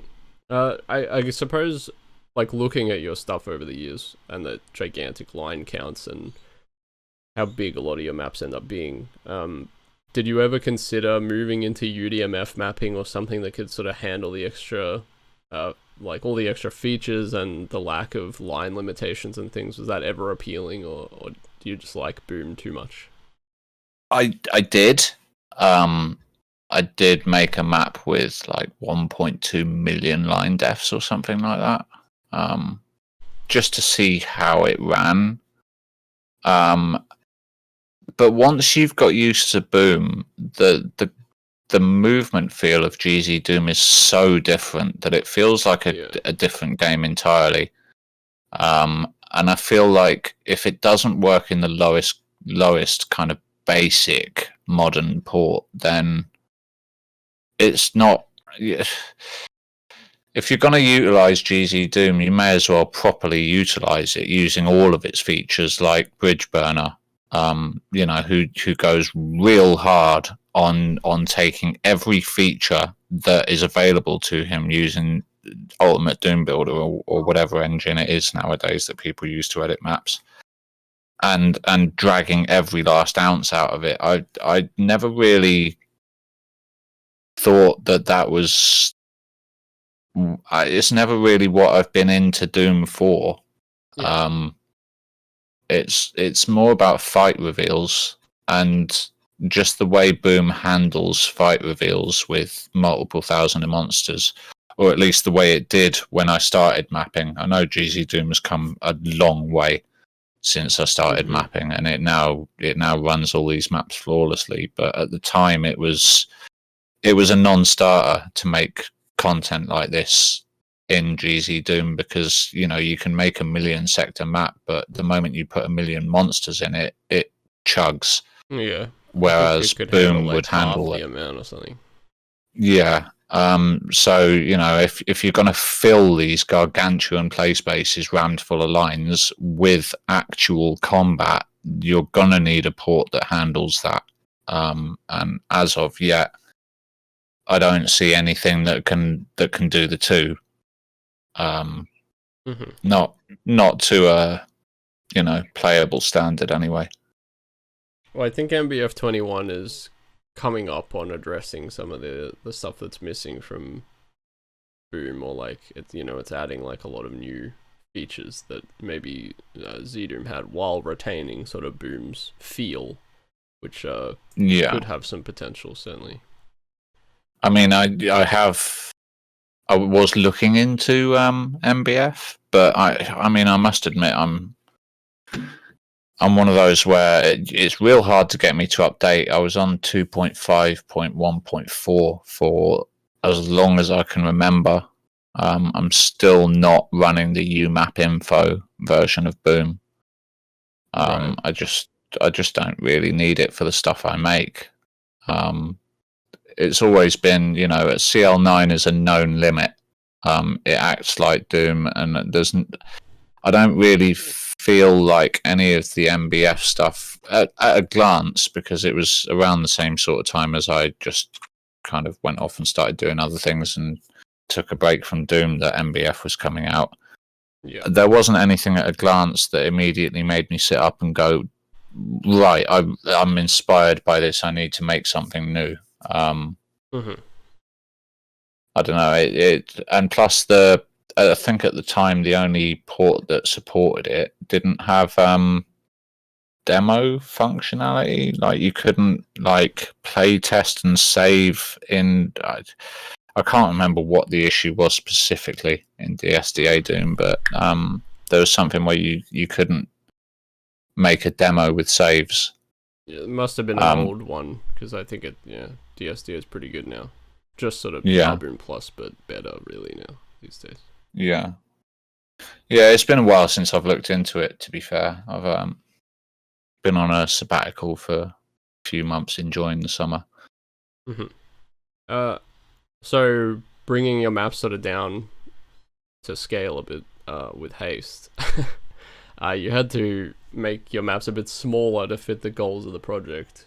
Was it difficult reining yourself in, or did you enjoy making like some smaller, tighter combat maps? Again, with the running theme, those weren't actually specifically made for Haste. Yeah. That was taken from a collection of, I believe, 8 speed maps that were sat gathering dust on my hard drive. They were just randomly picked as the most fleshed out of the maps. I did put forward the other speed maps, but they were like 30 seconds to 45 seconds long, which were not obviously within the scope of the project. Yeah. But yeah, one of those, the lift map that caused all the controversy with Decino and So Bad making a YouTube video about it and strategizing it down to the nth degree. That map was meant for Jetsam, the Flotsam sequel. Which may happen at some point. Yeah, I mean, I think I got some maps somewhere. I must have some maps somewhere. A few, so probably. Yeah, I'm pretty sure I got about 15 or 20 that I can chuck in. Yeah, it was fun doing speed maps. I've never been a great fan of time limiting stuff because that restricts yourself. Sometimes ideas flow really quickly and sometimes they just don't. And if they're not flowing quickly, restricting yourself on time is not going to do the end product any favors. Right. But if the ideas are flowing quickly and you're just banging ideas out, it can work wonders. Some of the best maps that I've made have been just quick jots that have, turned into something reasonably satisfying. What was this controversy with the lift map? I didn't see what this was. I just remember people complaining about it, saying it was way too difficult and it's so bad. Like Tourniquet sent me a video of it. It's so bad. Some guy on YouTube. He's a really nice guy, actually. I've seen him stream on Twitch, so that's worth checking out. He's like he strategizes. He will kind of talk you through each fight as he's playing and kind of break the movement pattern down and specifically why you want to follow each movement pattern. I was just a bit alarmed to have this video pop up in my feed, like how to beat Bemused's map in some random WOD. I was like, what the hell is this? Oh. I actually didn't think that map was too crazy when I played it. I thought it was fine. But it depends. A lot of people kind of, when it was that fight with the stairs either side, I think it was the yellow key placed at the top. You got to get up and you got to go up the lift to get to it. A lot of people got flustered and just started firing when the whole idea of that fight was just to hold your fire for a second and get past the cacos. Pretty much everyone that I watched play it just immediately hit the button, started spamming rockets, and got overwhelmed by cacos. And did the RNG with dance with the revs. Whereas, it's a fine line between forcing the intended strat and it being really unfun. like you don't want to kind of railroad the player into doing something too hard. You want it to be beatable if they do the wrong thing with enough RNG, I guess. So that Right, yeah. Well, I've yeah, it had was just similar problems certainly with maps where, and I usually will put it into my Doomworld post or whatever, like, hey, like, I want you to think a little bit about fights. Like, there may be some fights that, like, you can't just immediately intuit what to do, and you may have to, like, try things out. Because a lot of the time, when I watch people and they're really struggling with fights in Slaughter Worlds, it's because they just try the same thing over and over and over again, and they never, like, attempt a new strategy. So it is really tough sometimes, like, because you're like, well, I don't want to watch someone have, like, a really shit time with my fight. Like, I put effort into it, I want people to have fun. But at the same time, like, making people think is also a fun way to design combat, so it can be difficult. Yeah. I mean, it's a fine line. Again, it depends on what you're going for in the map, really, I guess. Sometimes you want to be unforgiving, and you want to, teach the player a lesson for learning. Why would you load up my WOD? You expect to be punished. So, here's some punishment.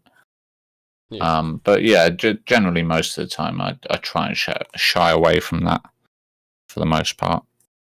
Sure. Was map 31 of Haste, was that like a proper collaboration with Gazebo in terms of, like, sending the map back and forth for edits and stuff, or did he just sort of touch some stuff up before release when he took the project over from Scotty? That was, again, it was the example I was actually using for garden map earlier, saying I got a garden map on my hard drive. That was meant to be, a garden copy paste that I could slap into another map at a later date. So he took that and essentially just took the kind of basic jagged ice cream-esque shape of the auto map and drew some outer area to it and retextured it in a slightly grittier green than the Zimmer that I'd used initially, because that was all using iWOD textures. Right. It was just Zimmer and Ashwall, I think. Was all the Vine mid-text work, was that done by Gazebo? That was all him. Okay. That was all him. That was literally just a Zimmer and Ashwall structure. So he added all the mid textures and the vines and all that sort of stuff. I mean, I literally used 2 textures and 2 flats for my version. So Zimmer's a good texture. Yeah, it is. It is. I was inspired by something Rubik's had made. It was like it was entirely made out of Ashwall, and you had to run to, like, there was a spider mastermind pelting you for the entire start of the map, and you were running around with no weapons trying to find a shotgun. And I played that. I was like, wow, this geometry is really cool. I want to make something like that. So I just made a curvy room and grabbed a few vertices and poinked them out a few hundred units in spiky shapes. Right. Was that the period where Rubik's was sort of making little speed maps and stuff? And I seem to remember. Yes. Yeah. It was in like a 2-3 map WOD or something. I can't remember, to be honest. My memory is genuinely awful. Well, speaking of collaborations, you worked with Tourniquet for Oculo. How did that begin, that collaboration? That was in the Haste / Jetsam Discord server. And he posted a layout or a screenshot of a layout, and I was just like, wow, okay, wow, that's a Tourniquet layout, all right. And he was just like, oh, I don't know what to do with it. It's going to sit here unused. If anyone wants to touch it up, be my guest. I was like, oh my God, I'm all over that right now.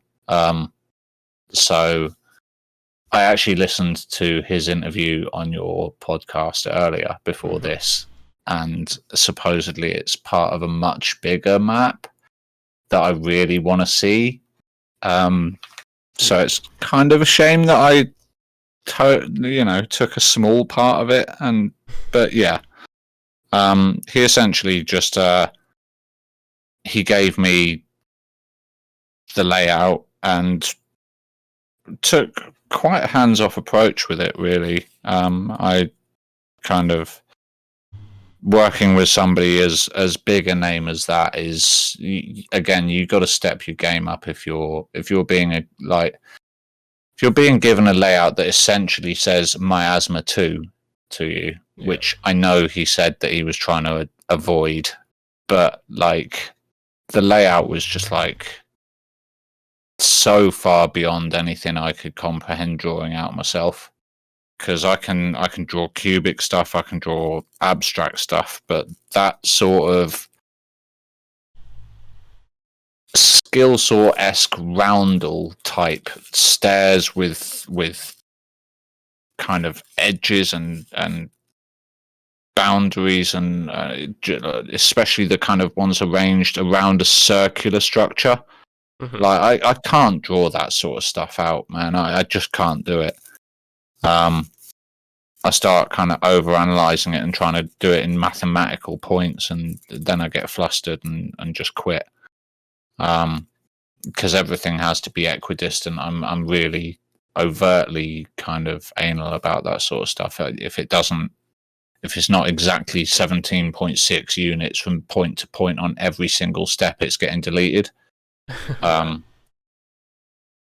So yeah, to be sent something like that was just like a huge kick up the ass to be like, right, go and make something decent out of this.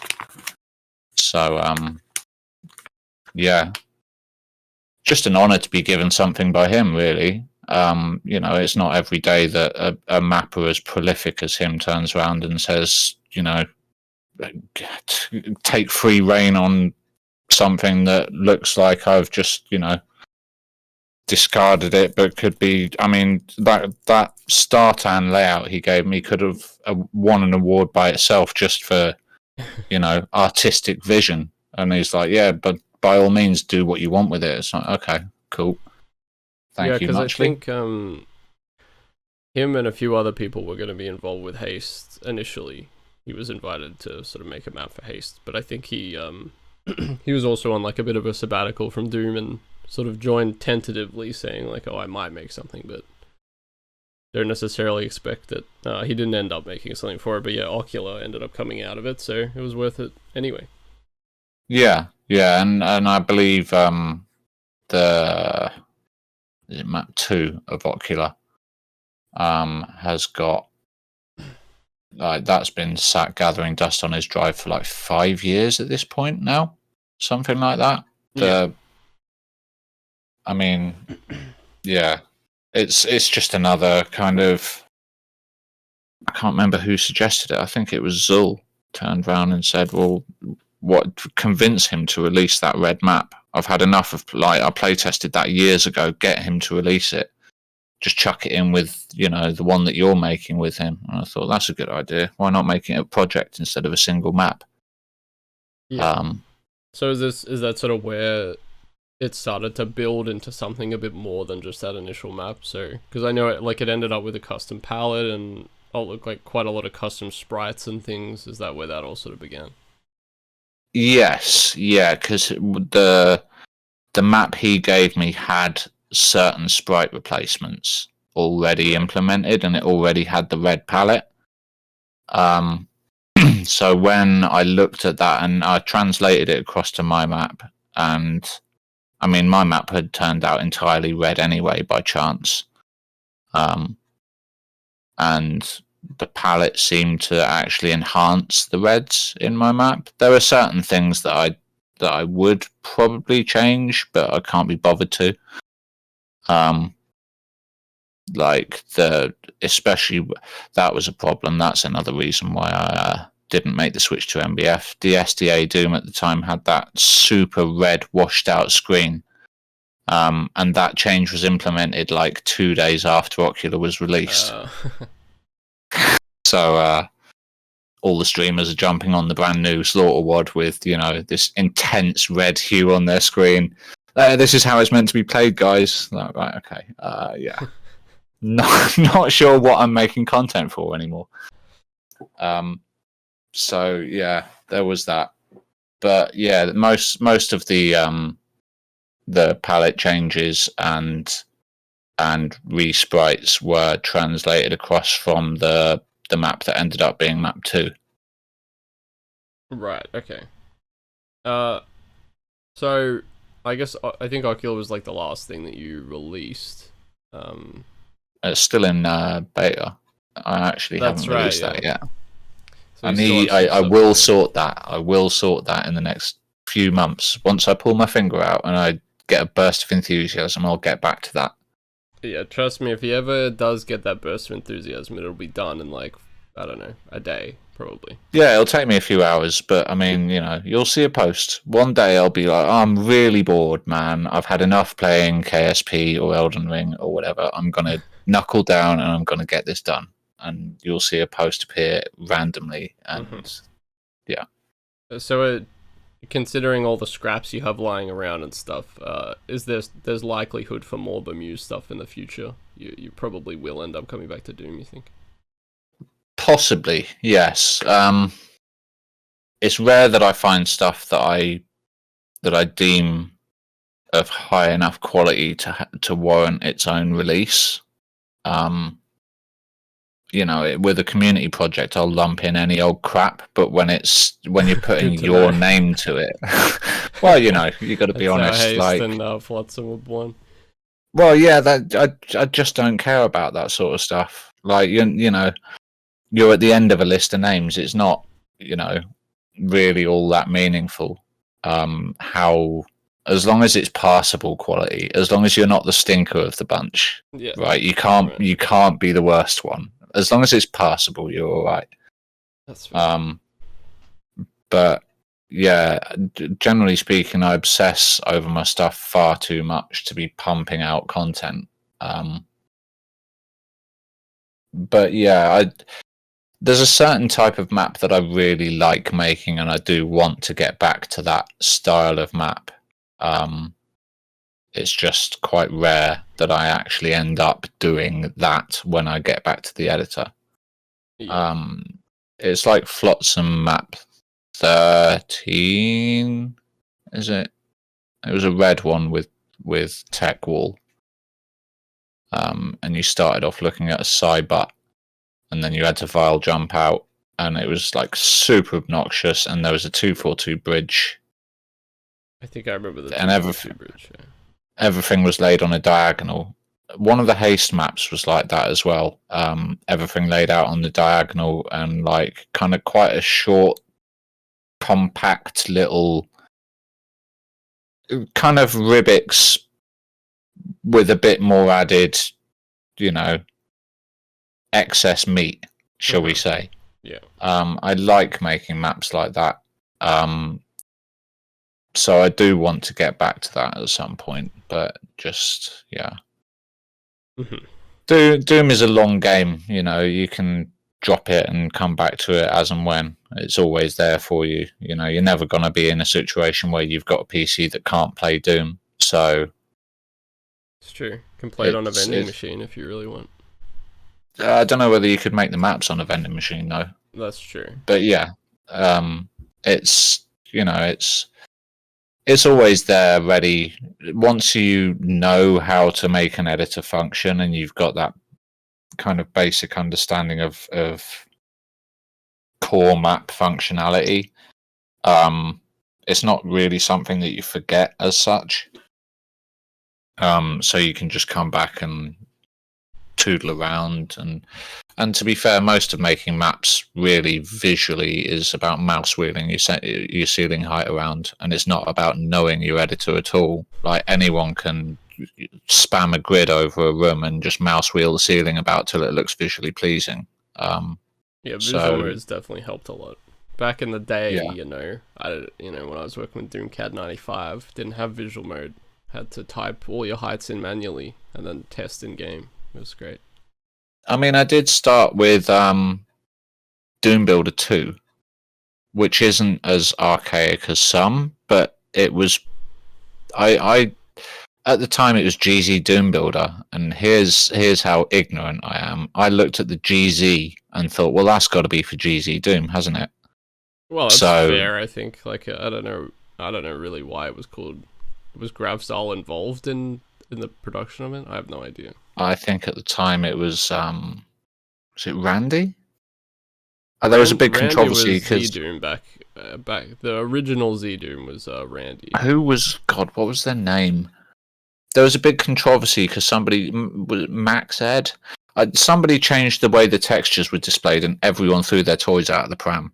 And the developer left.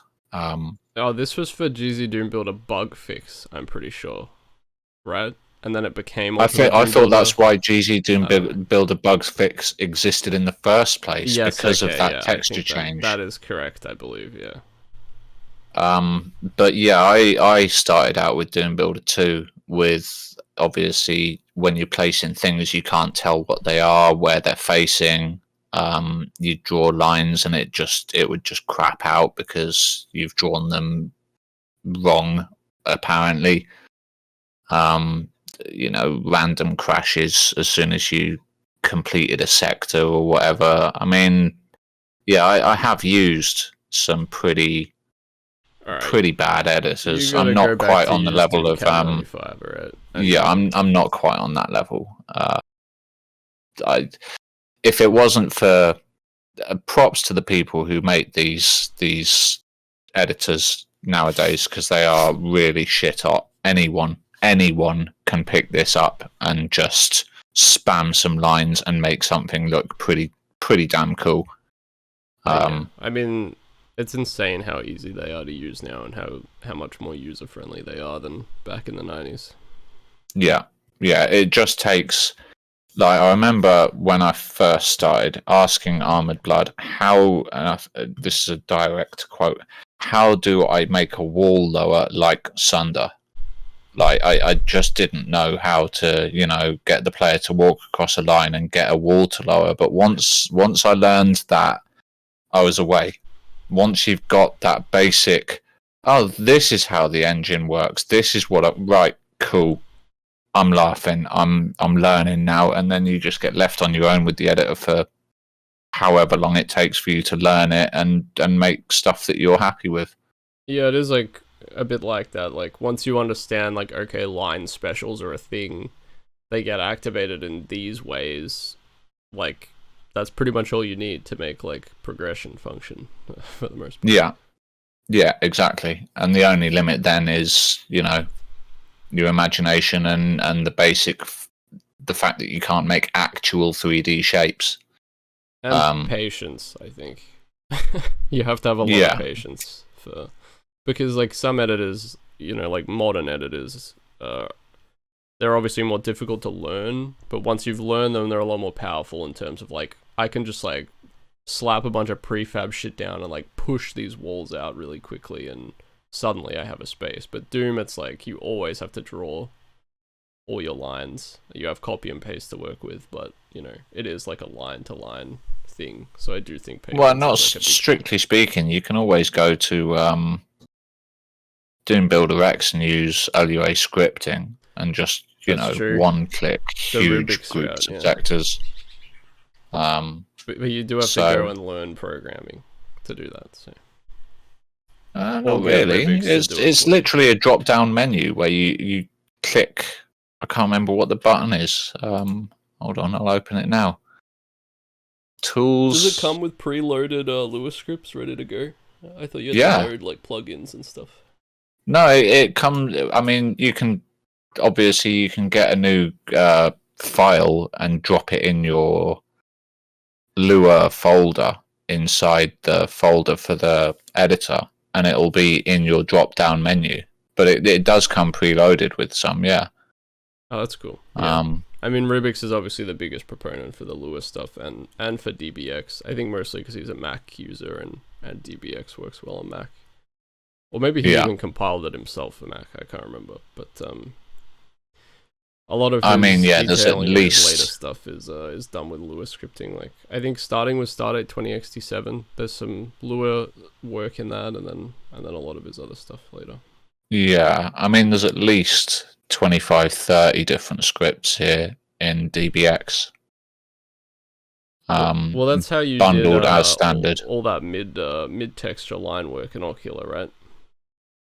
The outro map, yes, yeah, that all the hexagonal sector work, that was all just one clicked with Lua.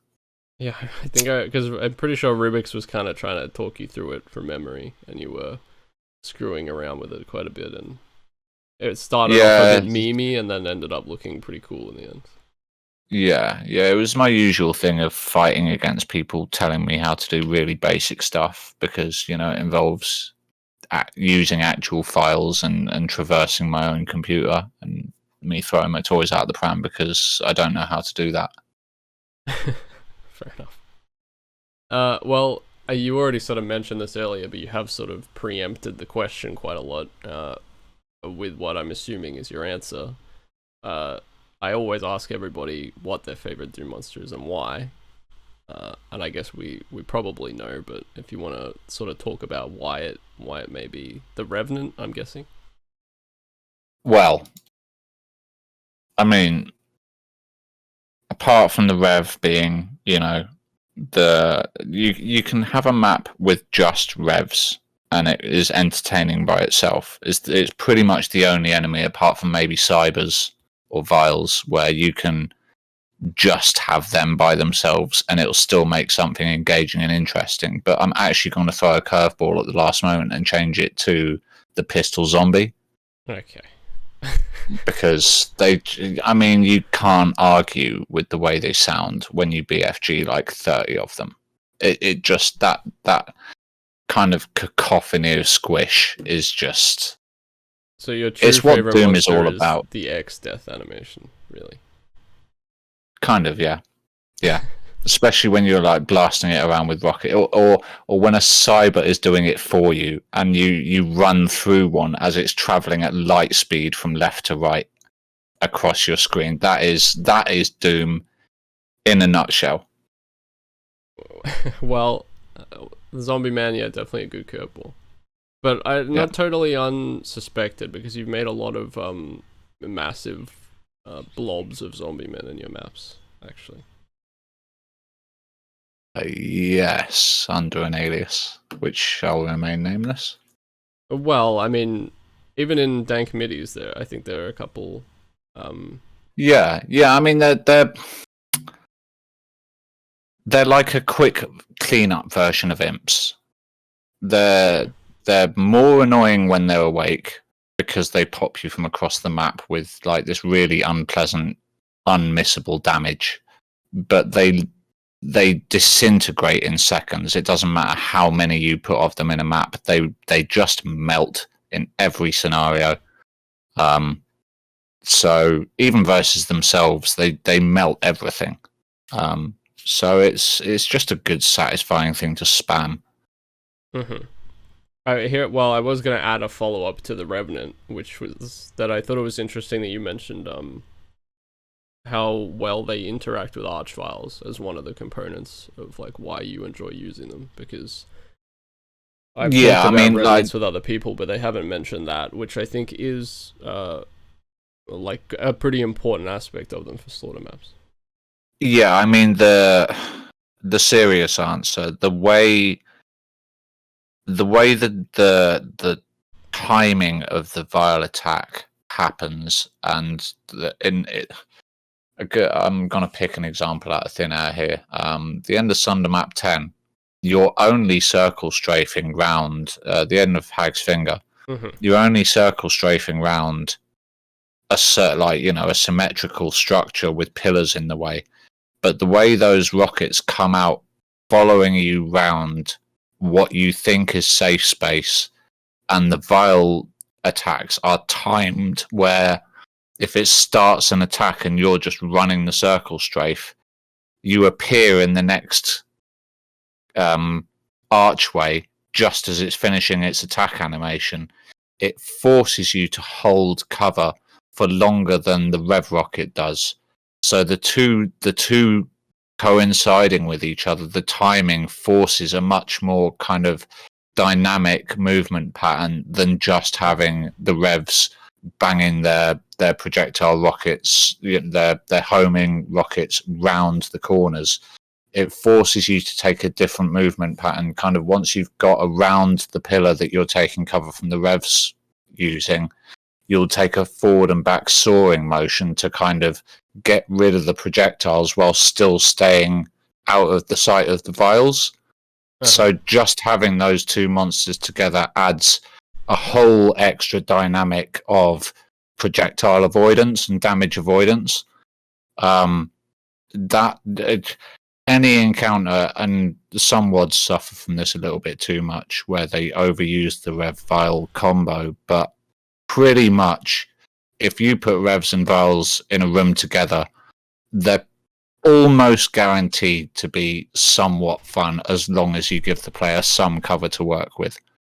Yeah, I think also a couple of other things about it is they're also the same like height and width, and they're both pretty fast, so they can both follow the player. Through they the squeeze same through areas, gaps. Yeah, they have the same sort of flood through doors mechanic where they find a small space and then they pour through it like liquid, and then even if you thought it was a choke point, it most certainly isn't after 5 seconds, because there's 30 of them managed to make it straight through the choke point into the room and are punching you in the face. They're also not as obstructive for vials in terms of like resurrecting, and also in terms of the player can kill them quickly enough that resurrecting doesn't feel as much of a chore like it does with like Barons and even Hell Knights to an extent. Yeah, and they're squishy enough where you can reliably down chunks of them with the rocket launcher splash damage. Yeah. And the revival is, it's not a massive issue when they're splashable to death. When it's a Baron which requires a full BFG shot right in the face, it's a bigger deal. When one of them gets revived, or even worse, if you've got a vial sat at the back of a group of Barons, then you've got to be really careful with how much ammo that you're putting down in that map, because one wrong move and you're looking at another 200 rockets or something needing to be placed. Yeah, exactly. I mean, with each Baron being 6 rockets or whatever compared to 2 for a Revenant, it's a pretty big difference. Yeah, I mean, if you've got a wayward vial that reses an entire corridor of Barons, and you've balanced for that Baron corridor to be a single use ammo sink, then problems arise real fast. Yeah, for sure. So the squishiness and the agility and just the general high damage output, and you don't ignore a group of revenants. You can ignore certain groups of monsters, but generally speaking, it's very rare that you'll find a slaughter encounter where you completely ignore revenants. They're always quite a high priority threat to deal with before other monsters that are space fillers, or imps or pinkies or manx or whatever that need to be cleared ASAP, so you can kind of deal with the revs. Generally speaking, the revs are the focal point of most challenge content, I find. Most satisfying challenge content, anyway. Yep. I would agree, for the most part. So, Revenant's official choice, Zombie Men, an honourable mention. Indeed, yeah. Or rather, the death animation. Death honourable mention. Yeah. Well, I guess that wraps it up. Thanks a lot for coming on. It was really interesting. Lots of insights into like your specific style of mapping that was interesting to hear about, and also like a lot of your collaborative stuff too. You worked with Tourniquet and Benjo and even Gazebo a little bit. So always cool to hear more about them as well. But yeah, thanks a bunch for being on. and I will wrap it up here. Brilliant. Thanks for having me. All right, catch you later.